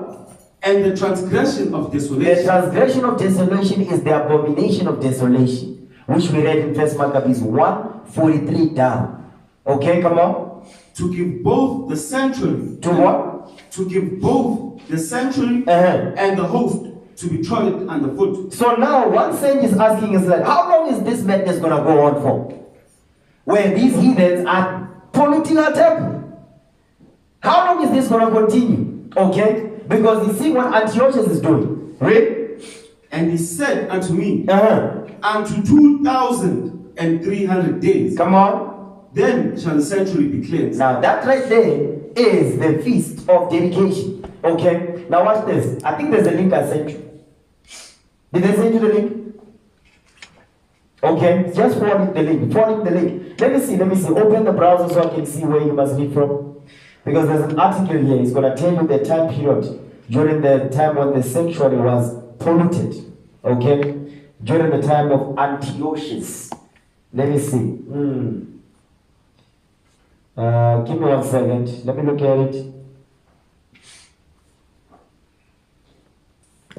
Because I was just, rushing when I was looking at it. So, they actually go over the Greek history. Is mentioning all the Alexander's 4 generals, Antiochus the 4th coming into play, and so on and so forth. Antiochus the 4th, which is who we are reading about. Okay, bear with me 1 second. It's a long article, so a lot of stuff here. But there is something that I need So the subject will read. It's relatively short, but it's gonna give the sense. Yes, read this one right there. Okay? You're gonna start there. Either understanding is possible, but it is more likely that. Read that. Okay, give him that. So this is an article. I'll send it so on the group. I'll send it on the Second Essence 5 group so we read about it. Okay, you can read the whole thing on your own. Okay. Yeah, just show him. Do you see it? Okay, read that. Come on. No, read the verse again. Daniel 8, verse 18 and 14 again. You know what? Just read verse 14. The book of Daniel, chapter 8, verse 14. Read. And he said unto me, Read. Unto 2,300 days. Unto 2,300 days. Read. Then shall the sanctuary be cleansed. So now Daniel, you see the saint is that now this saint that is asking is getting a response here. He says, unto 2,300 days, then shall the sanctuary be cleansed. So this time period right here, we're going to get it from the history. Read that. Now the article. Either understanding is possible, but it is more likely that this means 2,300 days. 2,300 days. That's exactly what it's saying. They're trying to make it seem like it's not what it's saying. Read. The date when the temple was cleansed. The what? The date when the temple was cleansed. The date when the temple was cleansed. They're going to give you the date when the temple was cleansed. Come on. Is well established as December 25th. What? Is well established as December 25th. The 5th and the 20th day of month Keslu. Go ahead. 165 BC. 165 BC. So 165 BC, that's when the temple was cleansed. Read on. If we count back 2,300 days. Now they're going to count back 2,300 days. Go ahead. From then, we come to the year. We come to the what? We come to the year Read. When Antiochus Epiphanes began his persecution in earnest. What year was that? 171 BC. 171 BC. So the temple, Antiochus came against us when? 171 BC. When we read in 1 Maccabees 1 verse 20 down. Okay? 171 BC to 165 BC. That's when the temple was polluted. Okay? 171 BC to 165 BC. That's when the temple was polluted. Okay? Now, yeah, that's it on that. Let me see. Yeah, some of the things that they're saying here, it's not making any sense. It's not lining up. Okay? But so the thing that I wanted to show you here is the actually, you know what? Let me say something. Let me say something real quick. There definitely is something that I saw here when I was reading this article. Watch this. No, that's it. That's it on there. I can't find it now. Okay. Go back to Daniel 8 now. Daniel 8, read verse 14 again. The book of Daniel, chapter 8, verse 14. Read. And he said unto me, unto 2,300 days. Read. Then shall the sanctuary be cleansed. Then shall the sanctuary be cleansed. So from 171 BC to 165 BC. Okay? So Antiochus, when he came for us, 171. That's when they started to pollute our sanctuary. Okay? And it was unclean until 165 BC. Because something would happen in 165 BC. So let's read about that. Daniel chapter 11. Daniel chapter 11, read verse 31 now. The book of Daniel, chapter 11, verse 31. Come on. And arms shall stand on his part. Read. And they shall pollute the sanctuary of strength. Come on. And shall take away the daily sacrifice. Read. And they shall place the abomination that maketh desolate. We read it plainly in 1 Maccabees 1. Read. And such as do wickedly against the covenant shall he corrupt by flatteries. He said, and such as do wickedly against the covenant shall be corrupted. Shall what? Shall he corrupt by flatteries. You understand? Onias the third, Melanus was one of them. Melanus was a Jew. Onias was a Jew, okay, and they were flattered by Antiochus. Read on. But the people that do know their God. But the people that do know their God. What does that mean? The people that do know their God. Give me that in 1 John 2, verse 3. But the people that do know their God. 1 John 2. First book of John, chapter 2, verse 3. Right. And hereby we do know that we know him. Come on. If we keep his commandments. You see that? That's what it means. Go back. Daniel 11. The book of Daniel, chapter 11, verse 31. Read. And arms shall stand on his part, and they shall pollute the sanctuary of strength. Come on. And shall take away the daily sacrifice, and they shall place the abomination that make us desolate. Read. And such as do wickedly against the covenant shall he corrupt by flatteries. Read. But the people that do know their God shall be strong. But the people that do keep the commandments shall what? Shall be strong and do exploits. Now that's it right there. Watch this. The people that keep the commandments, guess what they will do? He says, shall be strong and do exploits. What is he talking about? Because Daniel is prophesying it. Okay? That's now when 165 BC, when we're gonna now be able to cleanse our sanctuary. Okay? Watch this. Keep going. Verse 33. And they that understand. You know what? Give me First Maccabees 1. I'm gonna be quick on this one. First Maccabees 2 verse 1. It says the people that will do exploits. Read that. First Maccabees 2 verse 1. First book of Maccabees chapter 2 verse 1. Read. In those days arose Mattathias. In those days arose Mattathias. Come on. The son of John. Read. The son of Simeon. A priest of the sons of Joram. Right. From Jerusalem. And dwelt in Modin. Now jump down to verse 6. First book of Maccabees chapter 2 verse 6. Come on. And when he saw the blasphemies that were committed in Judah and Jerusalem. By Antiochus, read. He said, woe is me. Wherefore was I born to see this misery of my people? Come on. And of the holy city. Read. And to dwell there.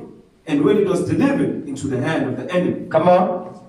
And the sanctuary into the hand of strangers. Yeah, come on. Her temple is become as a man without glory. That's exactly what was going on in our temple. That was what was going on to our temple. Okay? So it says, Mattathias rose up. So he's one of those brothers, one of those forefathers that will do exploits that Daniel is talking about. Okay? Jump down to verse 45. First book of Maccabees, chapter 2, verse 45. Read. Then Mattathias and his friends went round about. Read. And pulled down the altar. And what children soever they found within the coast of Israel uncircumcised, those they circumcised daily. You see what they did? They found you not circumcised, they forced you. They chopped it. Okay? Come on. Oh, please. That's a beautiful stuff right there. Go ahead. They pursued also after the proud men. Meaning those that hated the commandments, meaning those that helped Antiochus. Go ahead. And the work prospered in their hands. And the Most High God, He prospered their hands. Okay? Watch this. Now, that's verse 47, right? Go back to Daniel 11. Read verse 32 now. No, verse 33. The book of Daniel, chapter 11, verse 33. Go ahead. And they that understand among the people shall instruct many. You see that? And they that what? And they that understand among the people. And they that understand among the people. Who's that? That's you. That's you, brothers. It says, they that understand among the people shall do what? Read that again. The book of Daniel, chapter 11, verse 33. Come on. And they that understand among the people shall instruct many. Shall instruct many. That's why we go to the king. We go to camp. We instruct many of our people that don't know this truth. We have class. We instruct many of our people that don't know this truth. That's what Daniel is prophesying about here. We understand? It says, they that understand among the people shall instruct many. How? Romans 2 verse 18. This is how we instruct many of our people. Okay? Romans 2 verse 18. Read that real quick. Come on. The book of Romans, chapter 2, verse 18. Read. And knowest his will, Knowing his will, come on. and approvest the things that are more excellent, Come on. being instructed out of the law. Being instructed out of the law. So those that what? Those that know, understand among the people shall instruct many out of the law. Okay, come on. Next verse. Read. And are confident that thou thyself art a guide of the blind, Read. a light of them which are in darkness. That's our job, brothers. That's our job right there. That's our job. Go back to where was that now? Daniel chapter 11. Okay? Daniel 11, verse 33 again. The book of Daniel, chapter 11, verse 33. Read. And they that understand among the people shall instruct many. Shall instruct many out of God's laws. Read. Yet they shall fall by the sword, They shall fall by the sword. Read on. and by flame, by captivity, Come on. and by spoil, many days. Because they had wicked Israelites that was helping Antiochus to destroy us. Okay? That's why he said right there. Watch this. Give me that in 1 Maccabees 2. 1 Maccabees chapter 2 now. Read verse 49. First book of Maccabees, chapter 2, verse 49. Come on. Now when the time drew near that Matthias should die, Read. he said unto his sons, Now hath pride and rebuke gotten strength, Come on. and the time of destruction, and the wrath of indignation. The wrath of indignation. Because remember, Matthias was at war. Don't get it twisted. Matthias was at war, waging war against the Greeks and against our people that hate this book. Okay? Come on. Now therefore, my sons, be ye zealous. Be zealous. Come on. Be ye zealous for the Lord, Read. and give your lives, And do what? and give your lives, And do what? and give your lives, And do what? and give your lives Read. for the covenant of your father. You see that thing right there? Our forefathers, they gave their lives for this book. That's what the Lord says. Do you see your calling, brethren? Okay? You see your calling. You sisters too. Understand that thing. Okay? You better make sure that you read the scripts. Pattern yourselves after your forefathers. Okay? You better do that thing. Because if you don't, you're going to have problems.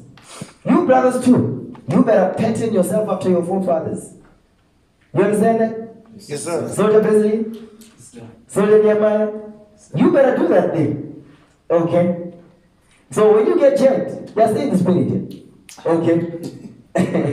Read that thing again. Come on. First book of Maccabees, chapter 2, verse 50. Read. Now therefore, my sons, be ye zealous. Be zealous. Don't be zealous for Facebook. Yeah? No. Don't be zealous for big booty women. Okay, come on. Be ye zealous for the Lord. That's something there, right? If I have to bring war stories, the stuff I see at camp, you can't make it up, yeah. You know, this past camp, yeah, there was something going on at camp, yeah. You see, our brothers were distracted. Yeah. Sisters, be mindful. Brothers were distracted, you know what I'm talking about, right? I had to bring the scriptures up to put the brother in the spirit. What the hell is this? You see that front bench? That way we teach? Listen, I had to bring the scriptures out and say, brother, stay in the spirit.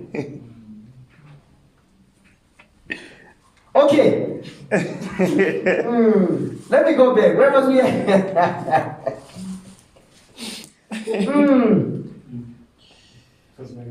Okay, read that. Let me get on that tangent. Sisters, don't ask me nothing. Okay. Okay. You know what I'm talking about, right? Yes, sir. You saw that? Yes, sir. Liar. I don't believe that thing. That thing was in front of us. Yeah, like the sky. Does it ring a bell now? Am I right or wrong? Like the sky. Am I right or wrong? What the hell is this? Read that thing again. Let me calm down. First book of Maccabees. You see, they know what I'm talking about. They be acting like they don't know what I'm talking about. Where was we? This guy. Where was we? First book of Maccabees, chapter 2, verse 50. Read. Now therefore, my sons, Come on. be ye zealous for the Lord, Uh-huh. and give your lives for the covenant of your fathers. You see that? And give your lives for the covenant of your fathers. Okay? Youthful lusts. Let me bring that up. Let me put the spirit out there. Okay? I'll bring it out. Let me put the spirit out there. Where's the scripture? I think it's in Timothy, right? Where it talks about youthful lusts.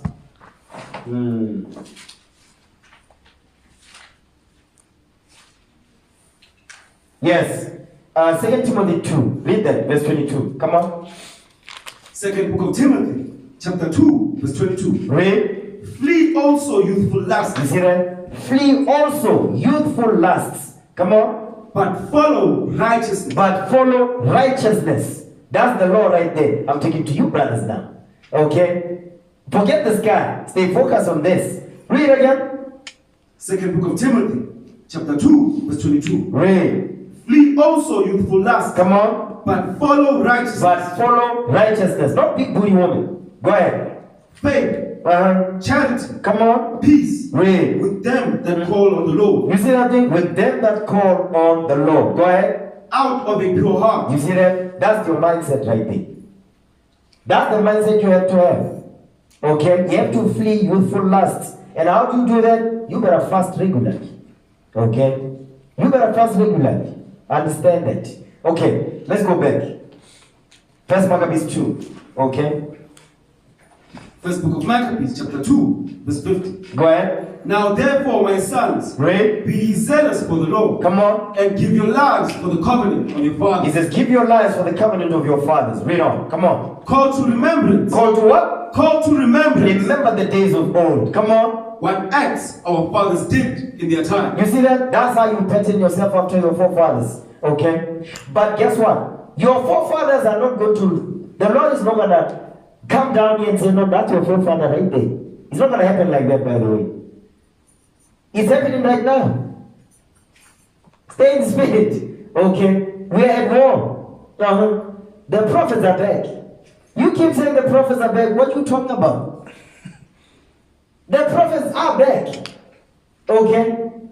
Read that thing again. Come on. First book of Maccabees, chapter 2, verse 51. Read. Call to remembrance what acts our fathers did in their time. Come on. So shall ye receive great honor and an everlasting name. That thing doesn't, the everlasting, that it does not come cheap. Okay? An everlasting name will not come cheap, brothers. Okay? It's not going to come cheap. Watch this. Give me, go back to Daniel, because I got distracted. Okay? Go back to Daniel, chapter 11. I think that's where we were. Yes, sir. Okay, yeah, Daniel chapter 11. Daniel chapter 11 and verse 33. The book of Daniel, chapter 11, verse 33. Read. And they that understand among the people shall instruct many. Read. Yet they shall fall by the sword, Come on. and by flame, Read. by captivity, and by spoil many days. You see that thing? Come on, next verse. Read. That now goes into Matthias and his brethren. Okay? Matthias and his sons. Now he's encouraging his sons because he's about to die. Go ahead. And he fought cheerfully the battle of Israel. Understand that? Okay? Read. Now when they shall fall, they shall be holpen with their little help. Read again, verse 34. Come on. The book of Daniel, chapter 11, verse 34. Come on. Now when they shall fall, When they shall fall, when Matthias will fall, when Matthias and his brethren that was helping him will fall, what's going to happen? they shall be holpen with a little help. They shall be holpen with a little help. Go ahead. But many shall cleave to them with flatteries. But we want to deal with that part right there when it says, when they shall fall, they shall be holpen with a little help. Watch this. Give me the book of First Maccabees 3 now. Okay, First Maccabees 3. You know what? Something I skipped. Go back to where was it? Verse 33 again. Something I want to explain there. First book of the book of Daniel, chapter 11, verse 33. Read. And they that understand among the people They that understand among the people, come on, shall instruct many. shall instruct many. Read. Yet they shall fall by the sword, Yet they shall fall by the sword. Come on. and by flame, by captivity, and by spoil Now, days. now you see that part right there when it says, and they that understand among the people shall instruct many. Yes, we're gonna instruct our people out of God's laws, right? Okay, watch this. We are in the last days. They that understand is talking about you brothers. Okay? Oh, that's the hope. The adventure. Okay? Okay. Now watch this. Give me Revelation chapter 10, verse 11. Watch this. Revelation chapter 10, verse 11. The book of Revelations, chapter 10, verse 11. Go ahead. And he said unto me, Uh-huh. Thou must prophesy again. Thou must what? Thou must prophesy again. What? Thou must prophesy again. Again. It says, thou shalt what? Thou must what? Thou must prophesy again. So the Lord is telling John the Revelator, says, thou must prophesy again. Go ahead. Before many people. Before what? Before many people. Before many peoples, come on. And nations. And tongues. And kings. So what is he letting you know? He's telling you that John the Revelator will be back. And he's prophesying again to many peoples. So that's what's going on right now. They that understand shall instruct many. Okay? The prophets who are reading about in the book of the Maccabees, they are back. Only this time the war is spiritual. You understand? And that type of war is more deadly, by the way, because you don't see it. It's a cold war. Okay? That they call it a cold war. That's what he's talking about right there. That's what it's because it's a spiritual one. It's a cold war. Okay? Watch this. Go back now. Daniel 11, read verse 34. The book of Daniel, chapter 11, verse 34. Go ahead. Now when they shall fall, they shall be holpen with a little help. Come on. But many shall cleave to them with flatteries. Now watch this. Give me that in 1 Maccabees 3. I mean 1 Maccabees 2. Okay? 1 Maccabees 2:64. It says, but when they shall fall, talk about Matthias and his brethren. It says, when they shall fall, they will be holpen with a little help. Read that. 1 Maccabees 2:64. Read. First book of Maccabees, chapter 2, verse 64. Come on. Wherefore ye, my sons, be valiant. Read. And show yourselves men. Do what? And show yourselves men. Do what? And show yourselves men. That's it right there. Go ahead. In the behalf of the Lord. In the behalf of the Lord. You see that thing? Read. For by the law, keeping it, applying it, defending it, read, shall ye obtain glory. You're going to get the glory of the kingdom. Read. And behold, come on. I know that your brother Simon is a man of counsel. Come on. Give ear unto him. Read. Give ear unto him always. He shall be a father unto you. Come on. Read that part again. He says what? Because listen. You know why I'm bringing this up? Because I know black Asian Negroes here. When you brothers come into this truth, you need to understand, yet the Lord sets up leadership, but we fathers unto you. I don't care, you can preach like a robot here. Because you know why that's important? The Most High God, you know what he's doing? He's testing you. Because, give me the royal law. Not the one that you know, the one that was given with promise. That one. Give me that in Ephesians 6:1. Watch this. I'm going to show you something with this right here. I'm going to show you the parallels, right? Here's the parallels. Because a lot of the times you read the Ten Commandments, right? He is not thinking. Watch this. Read that. Ephesians 6:1. The book of Ephesians, chapter 6, verse 1. Go ahead. Children, obey your parents in the Lord. In the what? In the Lord. Not in the flesh. In the Lord. In the Lord. In the truth. You see what the Lord is telling you? He says, obey your parents in the Lord. So when you brothers are given counsel or you don't seek counsel, you break in this commandment. And guess what? You will die young. Why do you think today children are dying before their parents? Yeah, because they are breaking this law right here. Parents are burying their sons. Read that again. The book of Ephesians, chapter 6, verse 1. Read. Children, obey your parents in the Lord. Obey your parents in the Lord. Come on. For this is right. For this is what? For this is right. Give me Deuteronomy 6:17 and 18 real quick. Okay. For this is right. Let's see what it means to be right. The book of Deuteronomy, chapter 6, verse 17. Where? Ye shall diligently keep the commandments of the Lord your God. So the subject matter is about keeping God's laws. Read. And his testimonies and his statutes, read. Which he hath commanded thee. Which he hath commanded thee. Read on. And thou shalt do that which is right. Thou shalt what? And thou shalt do that which is right. Thou shalt do that which is right. What is that? Keeping of the commandments. For this is right.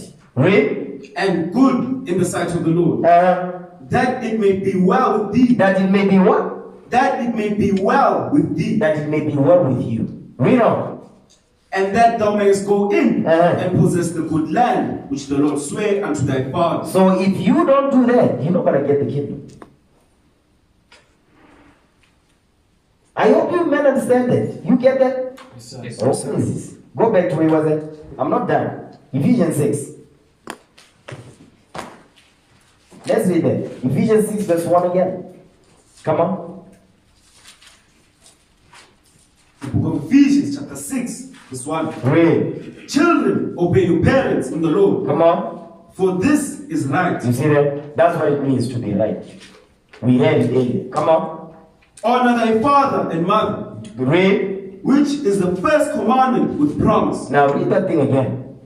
The book of Ephesians chapter 6 verse 2. Go ahead.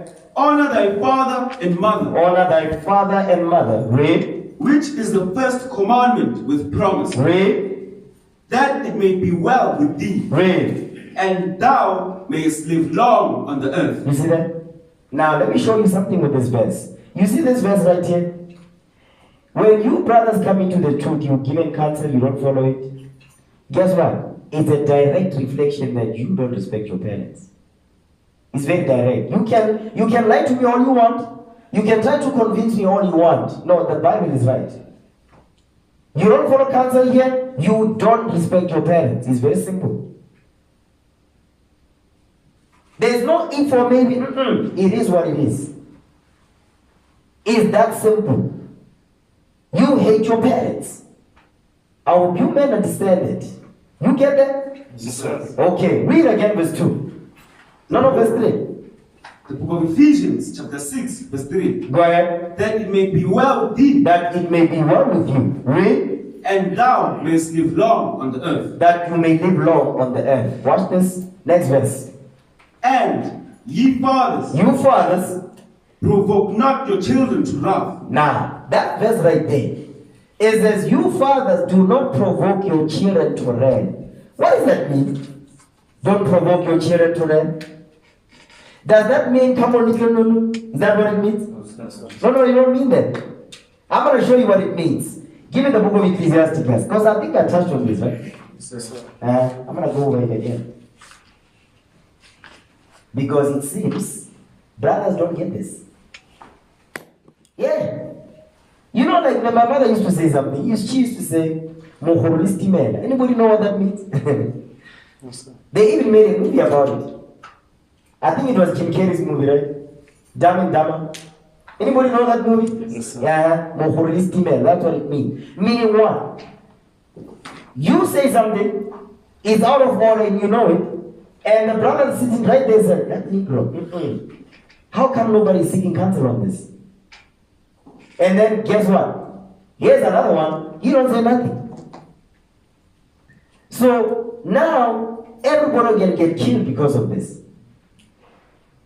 You have to show me in the Bible where when you went against counsel, the Lord just rewarded you. I'm waiting. I want to see it. Give me the precepts. You're not going to find it. And if you do, it didn't end well. The earth opened. Because you see, a lot of you, the reason why you move like this is because the Most High is not doing those diabolical things like that. Like, quick like that. It takes time. The judgment might come 2 months, two months from now. Or guess what? 6 months. Or guess what? 5 years from now. I think you forgot. When it comes, then you're gonna think, yeah, it must have been something that I did last week. No, it's not that. You did it way back once. You forgot. The Lord said, no, I'm patient. And you can die, the judgment doesn't come. The Lord said, don't worry. When you come back in your third or fourth generation, I'm going to show you. You're not going to know how to speak. You're not going to know how to walk. Listen, you cannot escape the judgment of the Most High. But, because you can fool me, but you won't fool the Lord. That angel is sitting right there with you, that wicked Negro right there. He's busy writing. And because, how many of you actually remember that angel 24 hours a day? None. You see how easy it is to forget that the angel that is assigned to you? It's very easy, by the way. Because you are too involved in the stuff that you are doing on a day-to-day, you forget that the angel is sitting right there. How many of you are seeing shadows? Anybody? At the corner of your eye? Yes. It's like somebody sitting right there. Yeah, that's your angel right there. Okay? Writing things down. And there's women angels too. Yeah. Okay? Because everybody's just looking at me like I'm crazy. Give me that in Zachariah real quick. You see, the sisters are excited. No, sisters, there's women angels in this Bible. Where is that? I think it's Zechariah chapter 5, somewhere there. Yeah, Zechariah 5 is 9. The book of Zechariah, chapter 5, verse 9. Go ahead. Then lifted up mine eyes. Then lifted I up my eyes. I up mine eyes. Go ahead. Then lifted I up mine eyes, and looked, and behold, there came out two women, They came out two women, and the wind was in their wings. and the wind was in their wings. These are women angels. Go ahead. For they had wings like the wings of a stork. A stork. You ever see that? The bird, stork? You see the stork margarine? See that? Yes, like that. Come on. And they lifted up the ephah between the earth and the heaven. So, yes, there is women angels. Okay? You see, look at me, my daughter's excited about this thing. Okay, but what I'm trying to show you is that the angel is sitting right there just recording everything you're doing. So you must be very mindful. Okay? Be very mindful, brothers. Now watch this. I'll give an example, right? Because I've already talked to you brothers about this outside, okay, when the sisters are not here. But you brothers, I'm not going to bring this up, okay? But here's what I will say. I'll say it like this. Give me that in the First Maccabees real quick. I'm going to be quick with this. First Maccabees, let me show you something what happened in the past, okay? First Maccabees 5 verse 16. Read that. First book of Maccabees, chapter 5, verse 16. Come on. Now when Judas and the people heard these words, Read. they assembled a great congregation together. They did what? They assembled a great congregation together. Because right now you don't see that great congregation because your spiritual eyes are closed. You don't see that thing. You know about that movie they said, build it, they will come? It's a baseball movie. They said, build it and they will come. I think it was Kevin Costner's movie. Okay, it's a very old movie. Okay? It's a build it and they will come. Listen, keep the commandments, the Lord will send the spirits in. Okay? Read. To consult what they should do for their brethren. To consult what they should do for their brethren. So Judas and them, they're having a council. Okay, come on. That were in trouble and assaulted of them. Read. Then said Judas unto Simon his brother. Now Judas is saying, he's speaking to Simon his brother, you know. Choose thee out men, and go and deliver thy brethren that are in Galilee. Come on. For I and Jonathan my brother will go into the country of Galilee. So now Judas is saying, listen, it says, for I and Jonathan are going to go into Galilee. Okay? He says, listen, go and deliver thy brethren that are in Galilee. So he's saying, Simon is going to deal with the brothers that are in Galilee. But now he's saying, listen, me and Jonathan, we're going to go to Galilee. Watch the next verse. So he left Joseph, the son of Zacharias. That's you, brothers. Okay? And Azarias. Okay, so you've got Joseph, you've got Azarias, read on. Captains of the people. Go ahead. with the remnant of the host in Judea to keep it. That's the congregation. Okay, read. Unto whom he gave commandment. Unto whom he gave commandment. What did he say? Read. Say, take ye the charge of this people. That's what you brothers don't understand. Remember, Christ died, which the Holy Ghost has made you overseers. So you men, you forget that. You see, you still have white Jesus in your head. White Jesus is no place here. Okay? You men understand that? Yes. Read. And see that ye make not war against the heathen until the time. Whoa, stop right there. And what? And see that ye make not war against the heathen until the time that we come again. You see how simple that instruction is? He said, no, don't have any problems with the heathens until we return. Arrive here, there's an instruction that you must follow, just follow it. Don't try to be deep. Don't try to come up with your own ideas, okay? None of that. That's what Judas is giving the instruction here. Watch what happens next. Read verse 55. Because if you don't see this in example that I'm showing you here, and you cannot draw the parallels, listen, you're not going to make it. I'm telling you straight. You are not going to make it. Okay? Read. First book of Maccabees, chapter 5, verse 55. Go ahead. Now, what time as Judas and Jonathan were in the land of Galaad. Now, in the land of Galaad. Okay, so the John and I was not here. Read. And Simon, his brother, in Galilee, before Ptolemais. Read. Joseph, the son of Zacharias, and Azarias, captains of the garrison, read, heard of the valiant acts. They heard, meaning they heard of the valiant acts, come on, and warlike deeds which they had done. You see that thing? Because you come here, you say, we also want to be in the deeds. We want to teach. We want to be the leaders of Israel. That's the mindset, right? Watch this. Go ahead. Wherefore they said, let us also get us a name. That's the mindset behind this behavior. Let us also get us a name.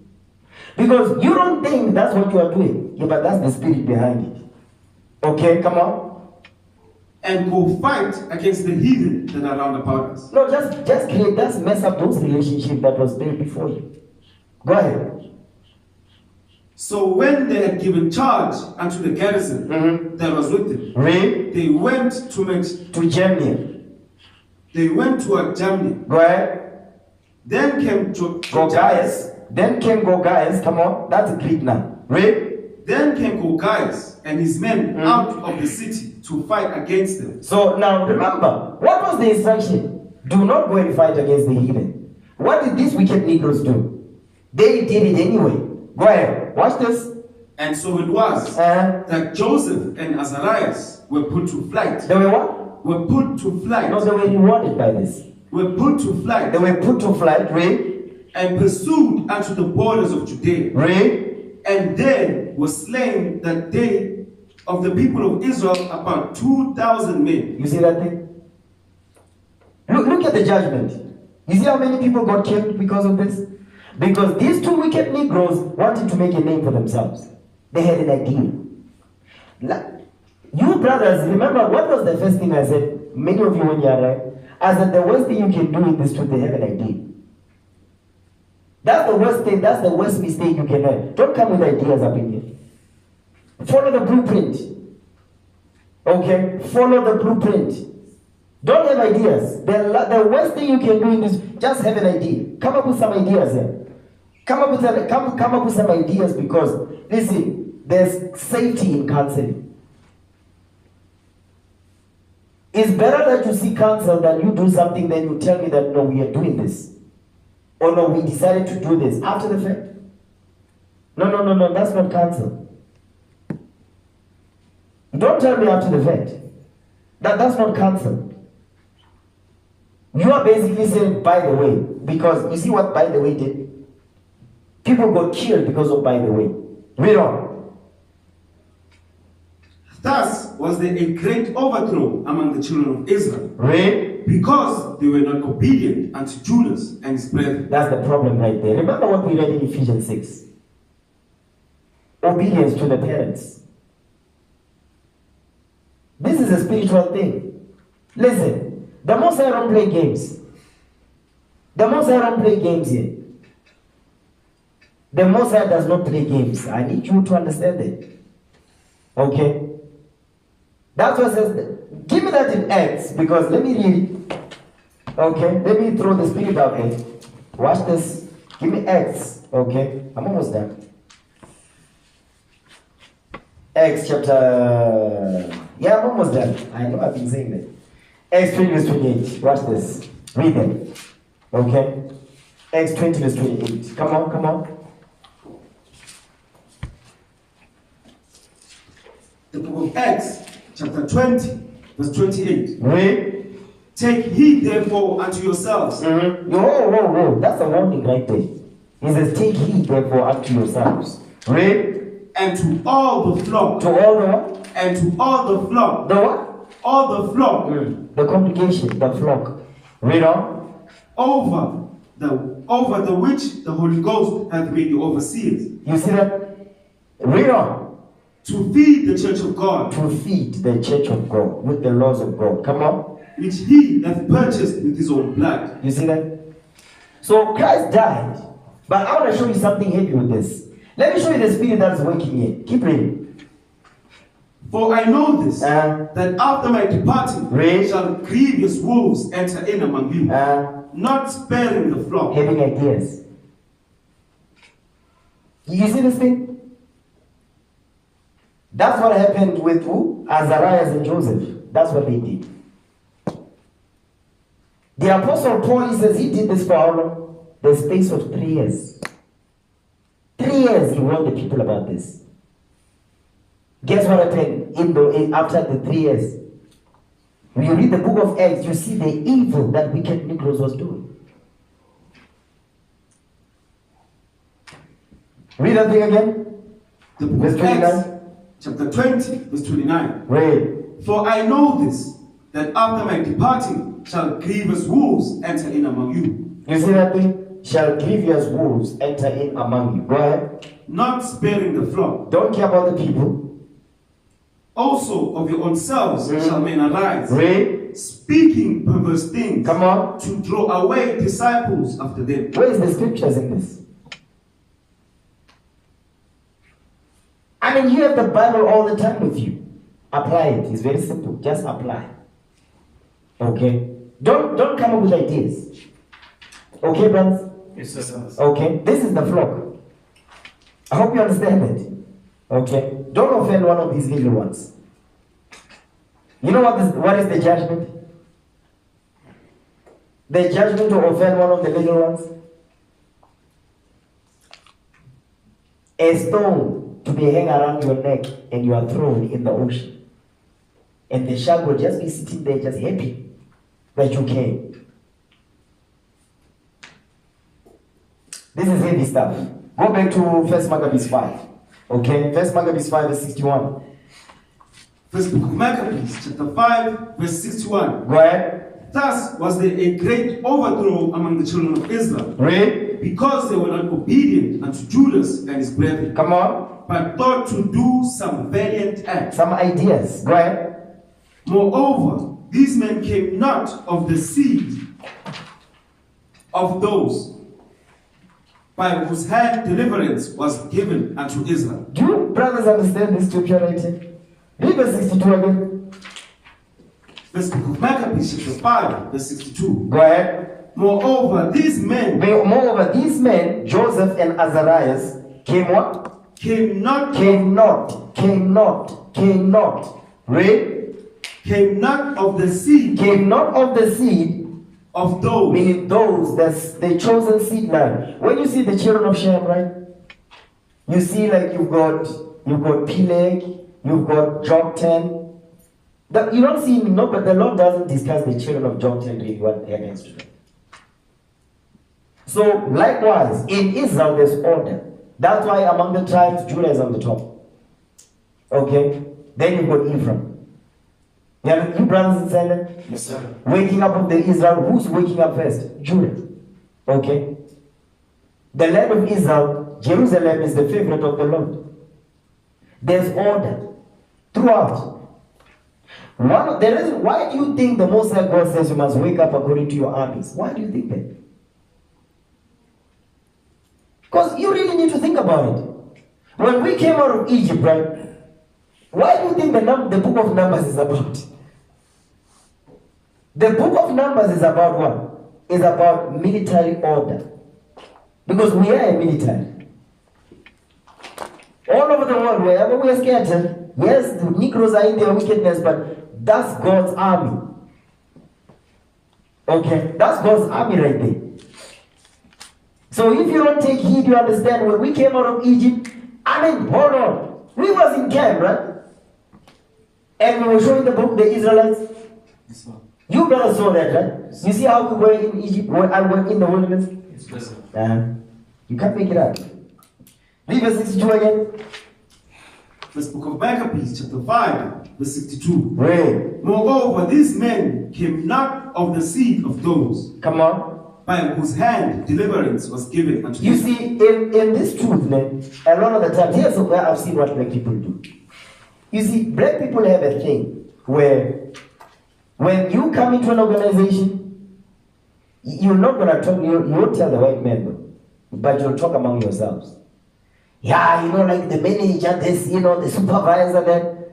Am I wrong? No, sir. No, sir. Guess what? In Israel, you have the same mindset too.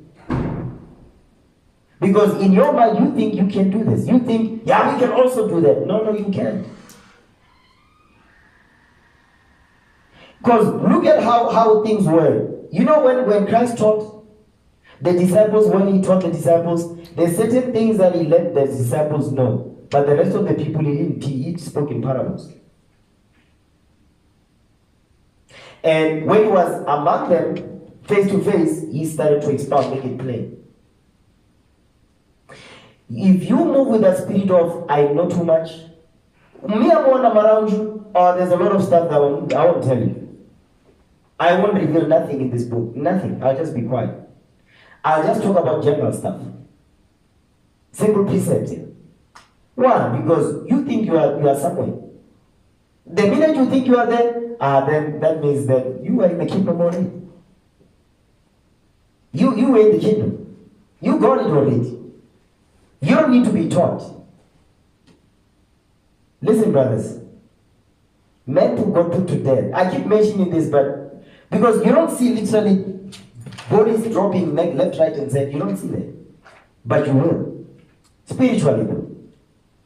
That's the worst kind of death. The spiritual one. I've seen men spiritually die in this truth. Okay? And they also thought they knew. Where are they now? You can draw them now. They are nowhere to be found. And I keep bringing up these experiences over and over for you men to learn. But it's not sinking in the way. But you can go by the genius that you are. If you are the genius, go ahead, be the genius. Me, I'm okay with that, by the way. Okay? Me, I'm okay with, if you are a genius, no problem. Be a genius. Me, I'm going to humble down to what this Bible says. And the Lord will send spirits in when we build this great nation, with or without you. Okay? Understand that thing. You sisters understand that? So you better make sure that you stay in this book. Okay? You brothers too. Because I want you men to grow. All of you. To grow. Because we have a lot of work to do. Okay? Yes, sir. Okay. Oh, please. Now, I'm almost done. No, really, I'm almost done. Okay, Daniel. Where was we at? First Maccabees, right? I'm going to close it.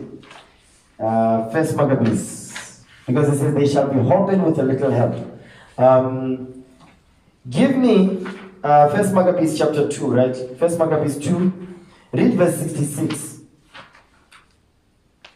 This book of Maccabees, chapter 2, verse 66. Go ahead. As for Judah's Maccabees, he hath been mighty and strong, even from his youth up. Go ahead. Let him be your captain, Read. and fight the battle of the people. Now watch this. Read chapter 3, verse 1. This book of Maccabees, chapter 3, verse 1. This is after Matthias died now. Come on. Then his son Judas called Maccabees, rose up in his stead. Read. And all his brethren helped him. And what? And all his brethren helped him. No. That Negro right there. Go ahead. What? And all his brethren helped him. And all his brethren helped him. You see, that's what the Lord is looking for. Like, I'll give you an example, right? If you, let's say, you know, let's say you have a degree in applied maths, right? And you come in Islam. The brother is working in finance, is dealing with the finance of Islam. You are the mathematician, right? Or you are the accountant. The Negro spirit, you know what they will do? They will say, I'm the one that's supposed to be in that position because I've got a degree in accounting. The right spirit, though, you know what the right spirit will do? I need to help this brother in that position that the Lord ordained. That's the spirit right there. Because it looks like it just went over. That's the spirit. That's the spirit the Lord is looking for. It takes a lot of application of God's laws to do that. It takes a lot of study to do that. You understand? Because when you come with that, you think it's not in the Bible. It is in the Bible. Let me show you. Because the Apostle Paul had to deal with that similar situation. Give me that in Galatians 2. Galatians 2 verse 6. I'm going to show you something, right? Watch this.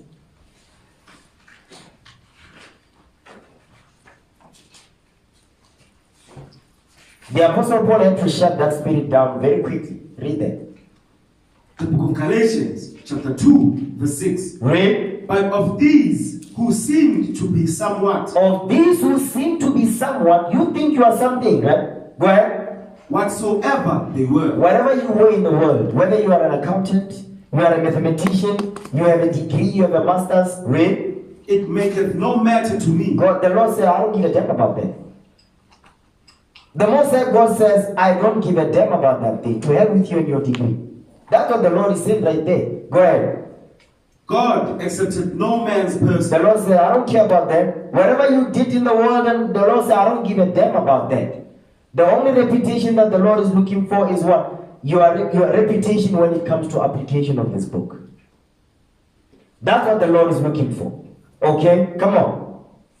For they who seemed to be someone. He's repeating it again. For they who seem to be someone, you think you something, read. In conference. In conference, when it comes to this truth, added nothing to me. Listen, added nothing to me, meaning what? Useless. The Apostle Paul had to deal with this type of spirit in the church. Why? Because you have wicked Negroes coming out in the world, undermining the brothers and sisters that came before them. The Apostle Paul, he wrote 3/4 of the New Testament. When you read the Apostle Paul, he gave honor to Phoebe, Sister Phoebe, to Aquila, Priscilla. The Apostle Paul, we talk about the Apostle Paul here, from the tribe of Benjamin. Benjamin! Okay? You understand that, right? Yes. Okay. I hope you may understand that thing. Watch this. Read verse 2 again. First Maccabees 3 verse 2. First book of Maccabees, chapter 3, verse 2. Come on. And all his brethren helped him. And all his brethren helped him. That's what the Lord is looking for. Brothers and sisters, all hands on deck. Okay? No hidden agendas. Read. And so did all they that held with his father. You see that those that fought with his father, they also helped him. Read. And they fought with cheerfulness. No, with murmuring. With cheerfulness. No, with complaining. With cheerfulness. Because that's what Negroes know how to do. Complain and complain. Okay? You see the sisters laughing. You know what I'm talking about, right? Read again verse 2. First book of Maccabees, chapter 3, verse 2. Go ahead. And all his brethren helped him. And so did all they that held with his father. Read. And they fought with cheerfulness the battle of Israel. That's the spirit. That's the spirit the Lord is looking for. They fought with cheerfulness the battle of Israel. Right now we are fighting the spiritual war. Before the physical deliverance, we must fight the spiritual one. Understand that thing. And when they fought to do what? Now let's keep moving. Read chapter 4. Chapter 4 and verse 36. First Maccabees 4:36. First book of Maccabees, chapter 4, verse 36. Because I know some of you forgot already. Daniel 8 verse 14 says, 2,300 days, and then shall the sanctuary be cleansed. What we're reading with Matthias, what we're reading in Judah Maccabee, that's the process of what? The men that the Lord will raise up to cleanse the temple. That's the feast of dedication. Okay, read that. First book of Maccabees, chapter 4, verse 36. Come on. Then said Judas and his brethren, behold, our enemies are discomfited. You know, they are put to shame. Read. Let us go up to cleanse and dedicate the sanctuary. You see that? Let us go up to cleanse and dedicate the sanctuary. Jump down to verse 41 now. First book of Maccabees, chapter 4, verse 41. Read. Then Judas appointed certain men to fight against those that were in the fortress. Those that were in the fortress is the heathens that Antiochus brought. Read. Until he had cleansed the sanctuary. Until he had cleansed the sanctuary. So, just like what our forefather Nehemiah did, it says, he had what? What in his hand? Anybody remember? A sword and what else? Brick. A sword, and he was putting brick. That's what our forefather Judas is doing. That's what is going on. That's what's going on right here. You understand? While he was building, he was fighting at the same time. That's what we do. Go ahead. So he chose priests of blameless conversation. He chose priests of blameless conversation, meaning those that don't complain. Because notice it says conversation. Go ahead. Such as had pleasure in the law. You see that? That's another thing. That's another character. They had pleasure in God's laws. Read on. Who cleansed the sanctuary. Who cleansed the sanctuary, come on. And bear out the defiled stone. Because they brought unclean things up in the rain. Into an unclean place. Into an unclean place. Read. And when, as they consulted what to do with the altar of burnt offerings, which was profane. Which was profane. That means the Levites were not doing their jobs. No more. That's why Onias the third, he wanted to be high priest. And he paid Antiochus to get it. Okay, jump down to verse 52. First book of Maccabees, chapter 4, verse 52. Come on. Now on the 5th and 12th day, and 20th day of the 9th month, which is called the month Caslu. That's where we are. Read. In the 148th year, they rose up betimes in the morning. Read. And offered sacrifice according to the law upon the new altar of burnt offerings, Read. which they had made. Because now they cleanse the sanctuary, they're setting things up now. The Levites are helping them to set things in order so we can sacrifice again. So the Lord can what? The Lord can be on our side. Nobody wants that? Yeah, no, there's so much enthusiasm. Go ahead. Look at what time and what day the heathen have profaned it. Read. Even in that it was dedicated with songs and cithers and harps and cymbals. Come on. And that's it on there. Jump down to verse 59. First book of Maccabees, chapter 4, verse 59. But they all praise to the Most High. The sisters did the decorations. Let's give the sisters a hand, you see. All praise. All praises to the Most High. All praises to the Lord this day. Sisters are stepping up here. Verse 59. Come on. First book of Maccabees, chapter 4, verse 59. Read. Moreover, Judas and his brethren, with the whole congregation of Israel, read. That the days of the dedication of the altar should be kept in their season, read. From year to year, by the space of 8 days. Go ahead. From the 25th day of the month Caslu, with mirth and gladness. You see that thing? We must enjoy ourselves. First Maccabees chapter, second Maccabees 1, verse 18.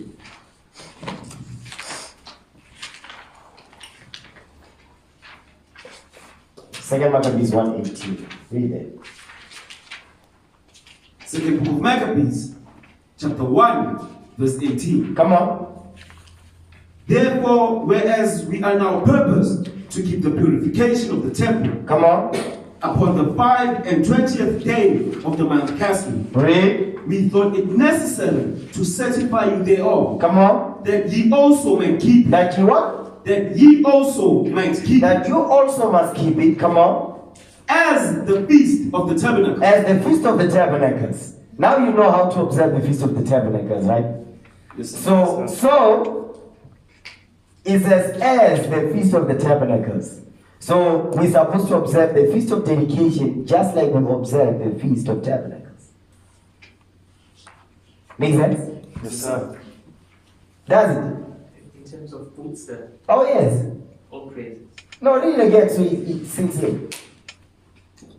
Second book of Maccabees, chapter 1, verse 18. You sisters, are you sisters seeing that? Sister Teresa, do you see that? Okay, read the verse again. She's not getting it. The second book of So the verse Maccabees. there, you must help her. Okay, read that again. The second book of Maccabees, chapter 1, verse 18. Come on.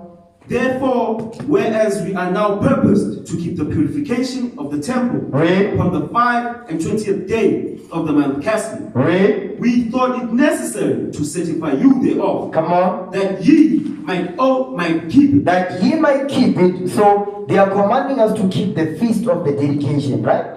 Okay, come on. That ye also might keep it as What? as What? as Just like. As. Come on. as the feast of the tabernacles. As the feast of the tabernacles. So you can read about that in Leviticus, the 23rd chapter. Go ahead. And of the fire And which was given us when Nehemiah's, okay, come on. when Nehemiah offered sacrifice after that he had built the temple Read. and the altar. So after our forefathers during the time of the Persian Empire, after the temple was done, being rebuilt, the walls and so forth, they dedicated the temple. Okay. And remember, during the time of Nehemiah, that was the first time they observed the Feast of Tabernacles the right way. Because before then, when was the last time it was done the right way? Anybody remembers? Josiah's. No, not under Josiah's. Josiah's kept the Passover, and it was glorious, right? So, anybody remember? Since Joshua. Yeah? Anybody remember that? Let's read that. So that means during the time of King Solomon, King David, the Feast of Tabernacle wasn't kept like that. Okay? This is some heavy stuff. Beautiful history, by the way. Okay? Nehemiah 8. I think it's Nehemiah 8. Huh?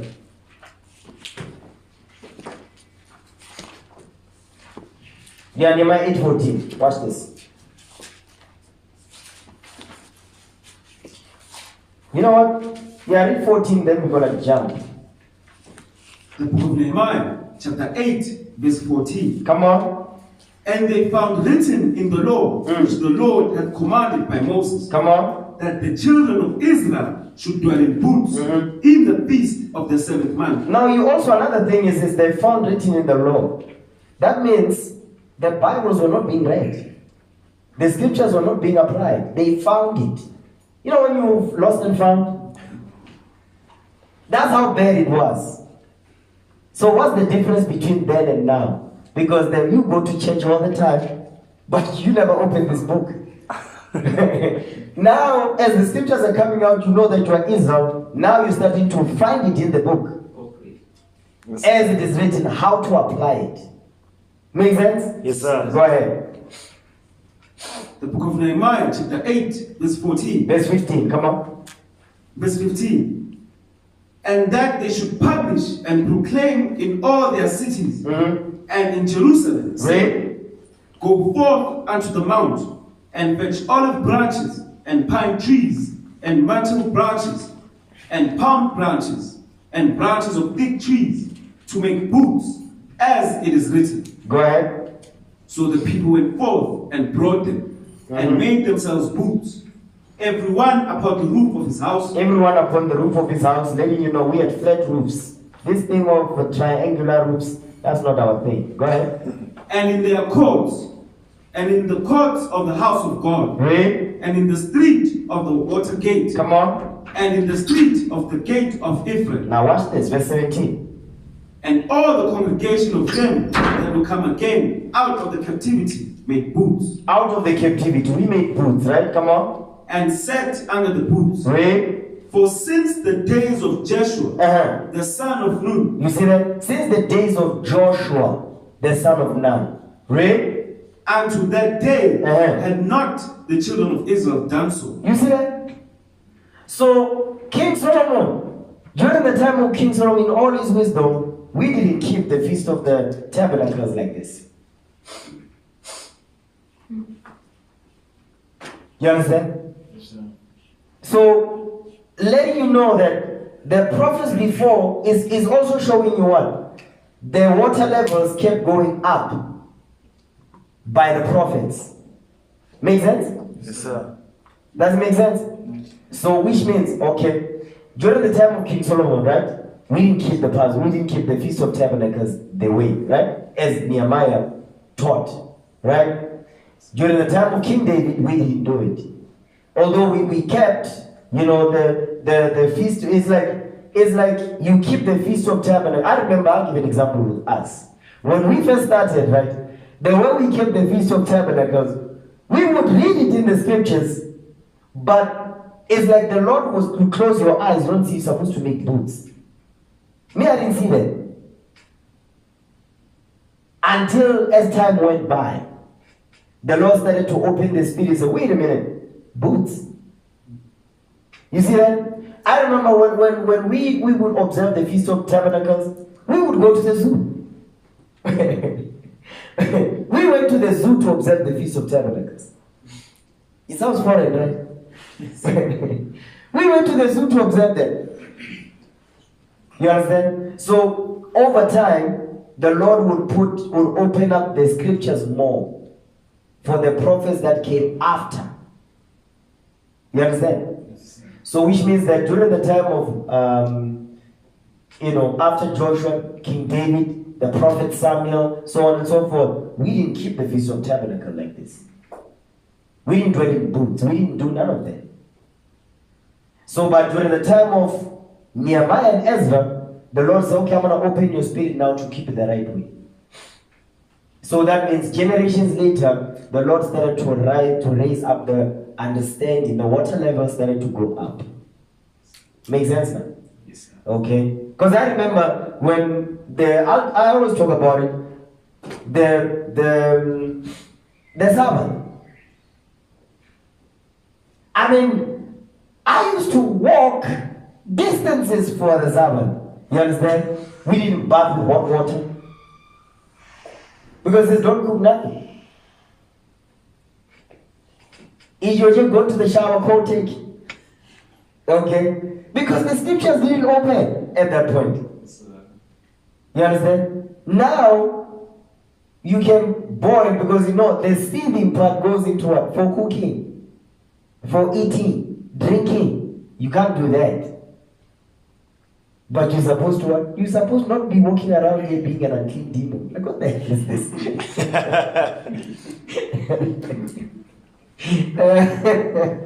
All praise to the Most High for that thing, All praises to the Lord for that thing. Okay.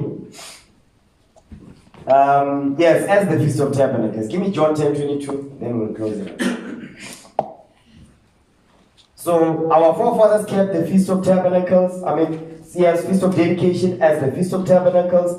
And during the time, because this is during the time of the Greeks. During the time of Christ, guess what? Christ did it the same. He also observed it. Because he read the Apocrypha. Okay? Read it. The book of John, chapter 10, verse 22. Go ahead. And it was at Jerusalem, the feast of the dedication, and it was winter. Even the weather is on point. It's not winter here on outside in the eastern hemisphere, but it is winter in the western hemisphere. Okay? Because that's where major deliverance is going to come from. Okay? Read. And Jesus walked in the temple in Solomon's porch. So Christ observed the feast of the dedication. You see that thing right there? Okay, I'm going to end the class right there. Because, you know what? The spiritual understanding of this is that, yes, we are cleansing the temple. The physical temple, that's why we had to, the Greeks had defiled it, right? So, now, let me just touch on that. 1 Peter 2 verse 5, real quick. 1 Peter 2 verse 5.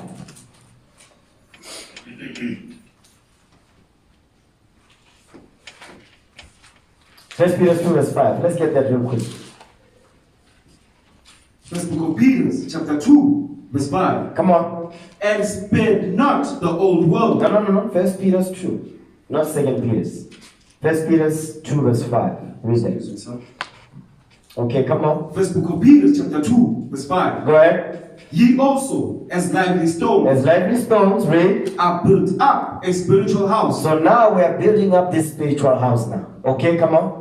And holy priesthood. A holy priesthood, read. To offer up spiritual sacrifices. Acceptable to God by Jesus Christ. So now, the temple that must be cleansed now, just like our forefathers did it back then physically, we must cleanse our spiritual temples. Now that's a heavy one, man, isn't it? That's not an easy job, right? That's not easy. You understand? I'll give you an example. Give me Galatians 5:19. This is the filth that exists in all of us, which must be purged out. Okay? Read it. Galatians 5 verse 19. The book of Galatians, chapter 5, verse 19. Come on. Now the works of the flesh are manifest, which are these. Read. Adultery, fornication, come on, uncleanness, lasciviousness. Read. These are all sexual sins. Read. Idolatry. Come on, like now our people are celebrating Christmas. Read. Witchcraft. Hatred. Come on. Variance. Read. Emulation. Come on. Wrath. Read. Strife. Sedition. Come on. Heresies. Read. Envyings. Murders. Drunkenness. Come on. Revelings. That goes into partying and all that. Read. Revelings. Read. And such like. Of the which I tell you before. Come on.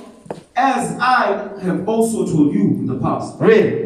That they which do such things. That they which do such things. What things? The things that he's reading, the things that he just listed. Verse 19 and 20. Okay, and 21. Some of them, come on. Shall not. Shall what? Shall not. Shall not. Shall not. Come on. Inherit the kingdom of God. Will not inherit the kingdom of God. So these things that you see here, these are the filth. This is the filth of the flesh. This is what's plaguing our minds. This thing right here. And this is the hardest to deal with. Because it's easy to put on fringes. It's easy to say, okay, I'm an Israelite, I must grow my beard. It's easy. Because these are outside things. You understand? But it's a good step to show the Lord that you're about this. You understand? Sisters putting on dresses now and so forth. Oh, praises. Fringes on. Okay? So that is a good step. But these things, these ones, they take time to get rid of. Okay, these are not easy. And these ones right here, you know where you're gonna see them?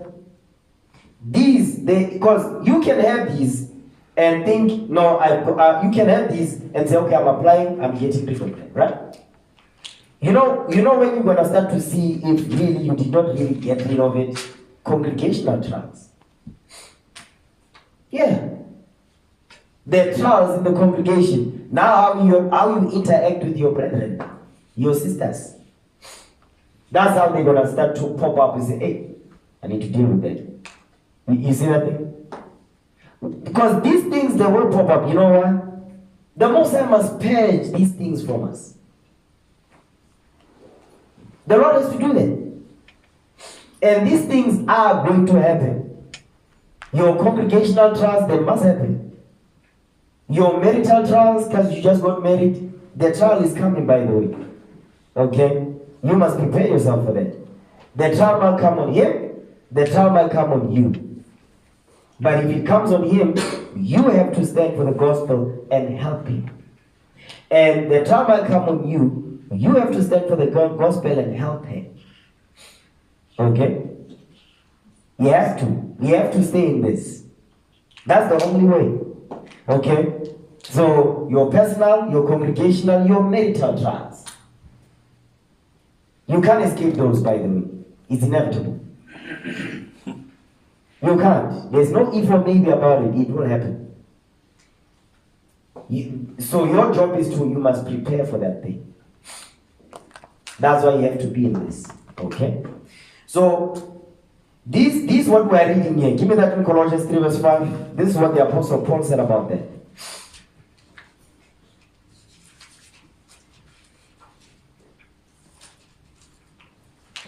The book of Colossians, chapter 3, verse 5. Read.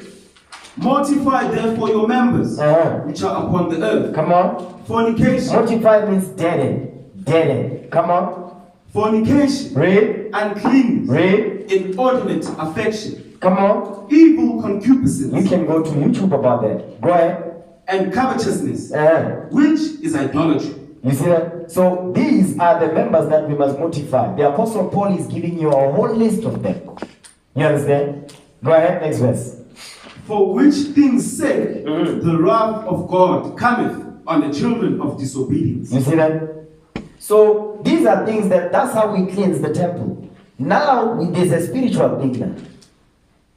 All these things that we read in Galatians 5, those are all the works of the flesh. That's what we must cleanse today now. That's the temple we must cleanse. Okay? Watch this. Give me 1 Corinthians 3:16. We read this one all the time. But I want you to look at it differently this day. Okay? Watch this. This book of Corinthians, chapter 3, verse 16. Go ahead. Know ye not that ye are the temple of God? We are the temple of the Lord. Come on. And that the Spirit of God dwelleth in you. The Spirit of the Lord dwells in us. That's why we offer spiritual sacrifices acceptable to God by Jesus Christ. Read. If any man defile the temple of God. Defile the temple of God with what? What we read in Galatians 5. What we read in Colossians 3. Read. Him shall God destroy. Him shall God destroy. Okay? So now, what we're reading here, give me 1 Kings chapter 6 and 1. The book of 1 Kings chapter 6 verse 1. I'm going to show you something of this verse 19. This is when Solomon was constructing the temple. First book of Kings, chapter 6, verse 1. Read. And it came to pass in the 480th year, after the children of Israel were come out of the land of Egypt. Come on. In the 4th year of Solomon's reign over Israel, in the Mount Ziph, which is the second month. In the month Ziph, which is the second month, that he began to build the house of the Lord. So 480 years after we came out of Egypt, that's when we began to build. 480 years. That's some heavy stuff. That's a huge history. Because Joshua, Judges, they're also history. Okay? Read. And the house which King Solomon built for the Lord, the length thereof was 80 cubits, and the breadth thereof 20 cubits. Now watch this. Keep going. And the height thereof 30 cubits. And the porch before the temple of the house, 20 cubits was the length thereof. So he's giving you the dimensions of the house. Watch this. Jump down to read verse 21. I want you to see this thing. Read. First book of Kings, chapter 6, verse 21. Come on. So Solomon overlaid the house within with pure gold. You see that? So the temple was overlaid with gold. Pure gold. Go ahead. And he made a partition by the chains of gold. By the chains of gold, come on. Before the oracle. Read. And he overlaid it with gold. So now everything is overlaid with gold. Read on. And the whole house he overlaid with gold. The whole house was overlaid with gold. Read. Until he had finished all the house. Also the whole altar that was by the oracle he overlaid with gold. Now, what? The reason why I'm reading this, based on what we read in 1 Corinthians, is this. This was the physical temple, right? Okay? What we read in 1 Corinthians, that's the spiritual temple. You see how the physical temple was? Was overlaid with gold. Gold is a precious metal. Gold is more value than diamonds, has more value than bronze and silver. You understand? Watch this. Give me the book of Isaiah, chapter 13, verse 12. Isaiah 13, verse 12. The book of Isaiah, chapter 13, verse 12. Come on. How art thou fallen from heaven? 13 verse 12, not 14. excuse me, sir. The book of Isaiah, chapter 13, verse 12. Come on. I will make a man more precious than fine gold. You hear what the Bible is saying? What did the Lord say we'll do? I will make a man more precious than fine gold. The Lord says he's going to make a man more precious than fine gold. Because what is the Lord telling? The Lord is letting you know you already the gold. You gold already. But it's in its raw form. What needs to happen to this gold? It must be put through the fire. So the Lord can release all the impurities out of it. That's how you cleanse the temple. The temple is gold overlaid with gold, but it is raw. You need to melt this thing and get rid of the tin in it, the unwanted stuff. Then the Lord will receive you. Okay? Come on. Even a man than the golden wedge of Ophir. Because Ophir had the best gold on earth. So, this spiritual temple, that's how we cleanse it now. We offer up spiritual sacrifices. So guess what we do? We must purge all these evils. Envy, hatred, arguments, unnecessary arguments. The Lord says we must do that. And that right there, that's how, that right there, that's the trap. Okay? We must look like that gold that we're reading about, that temple that we read about in 1 Kings.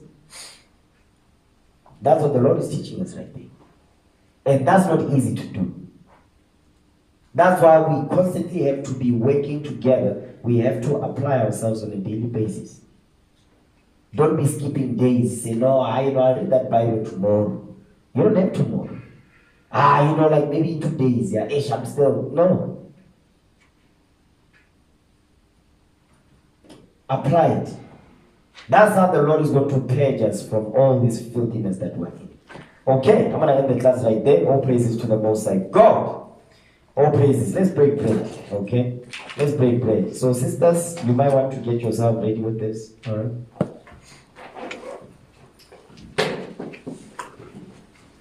Okay, let's make sure that everybody has bread and wine.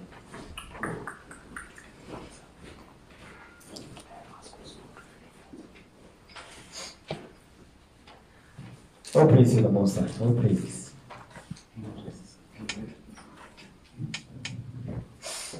All praise to the Lord. Let's give the Most High a hand for that.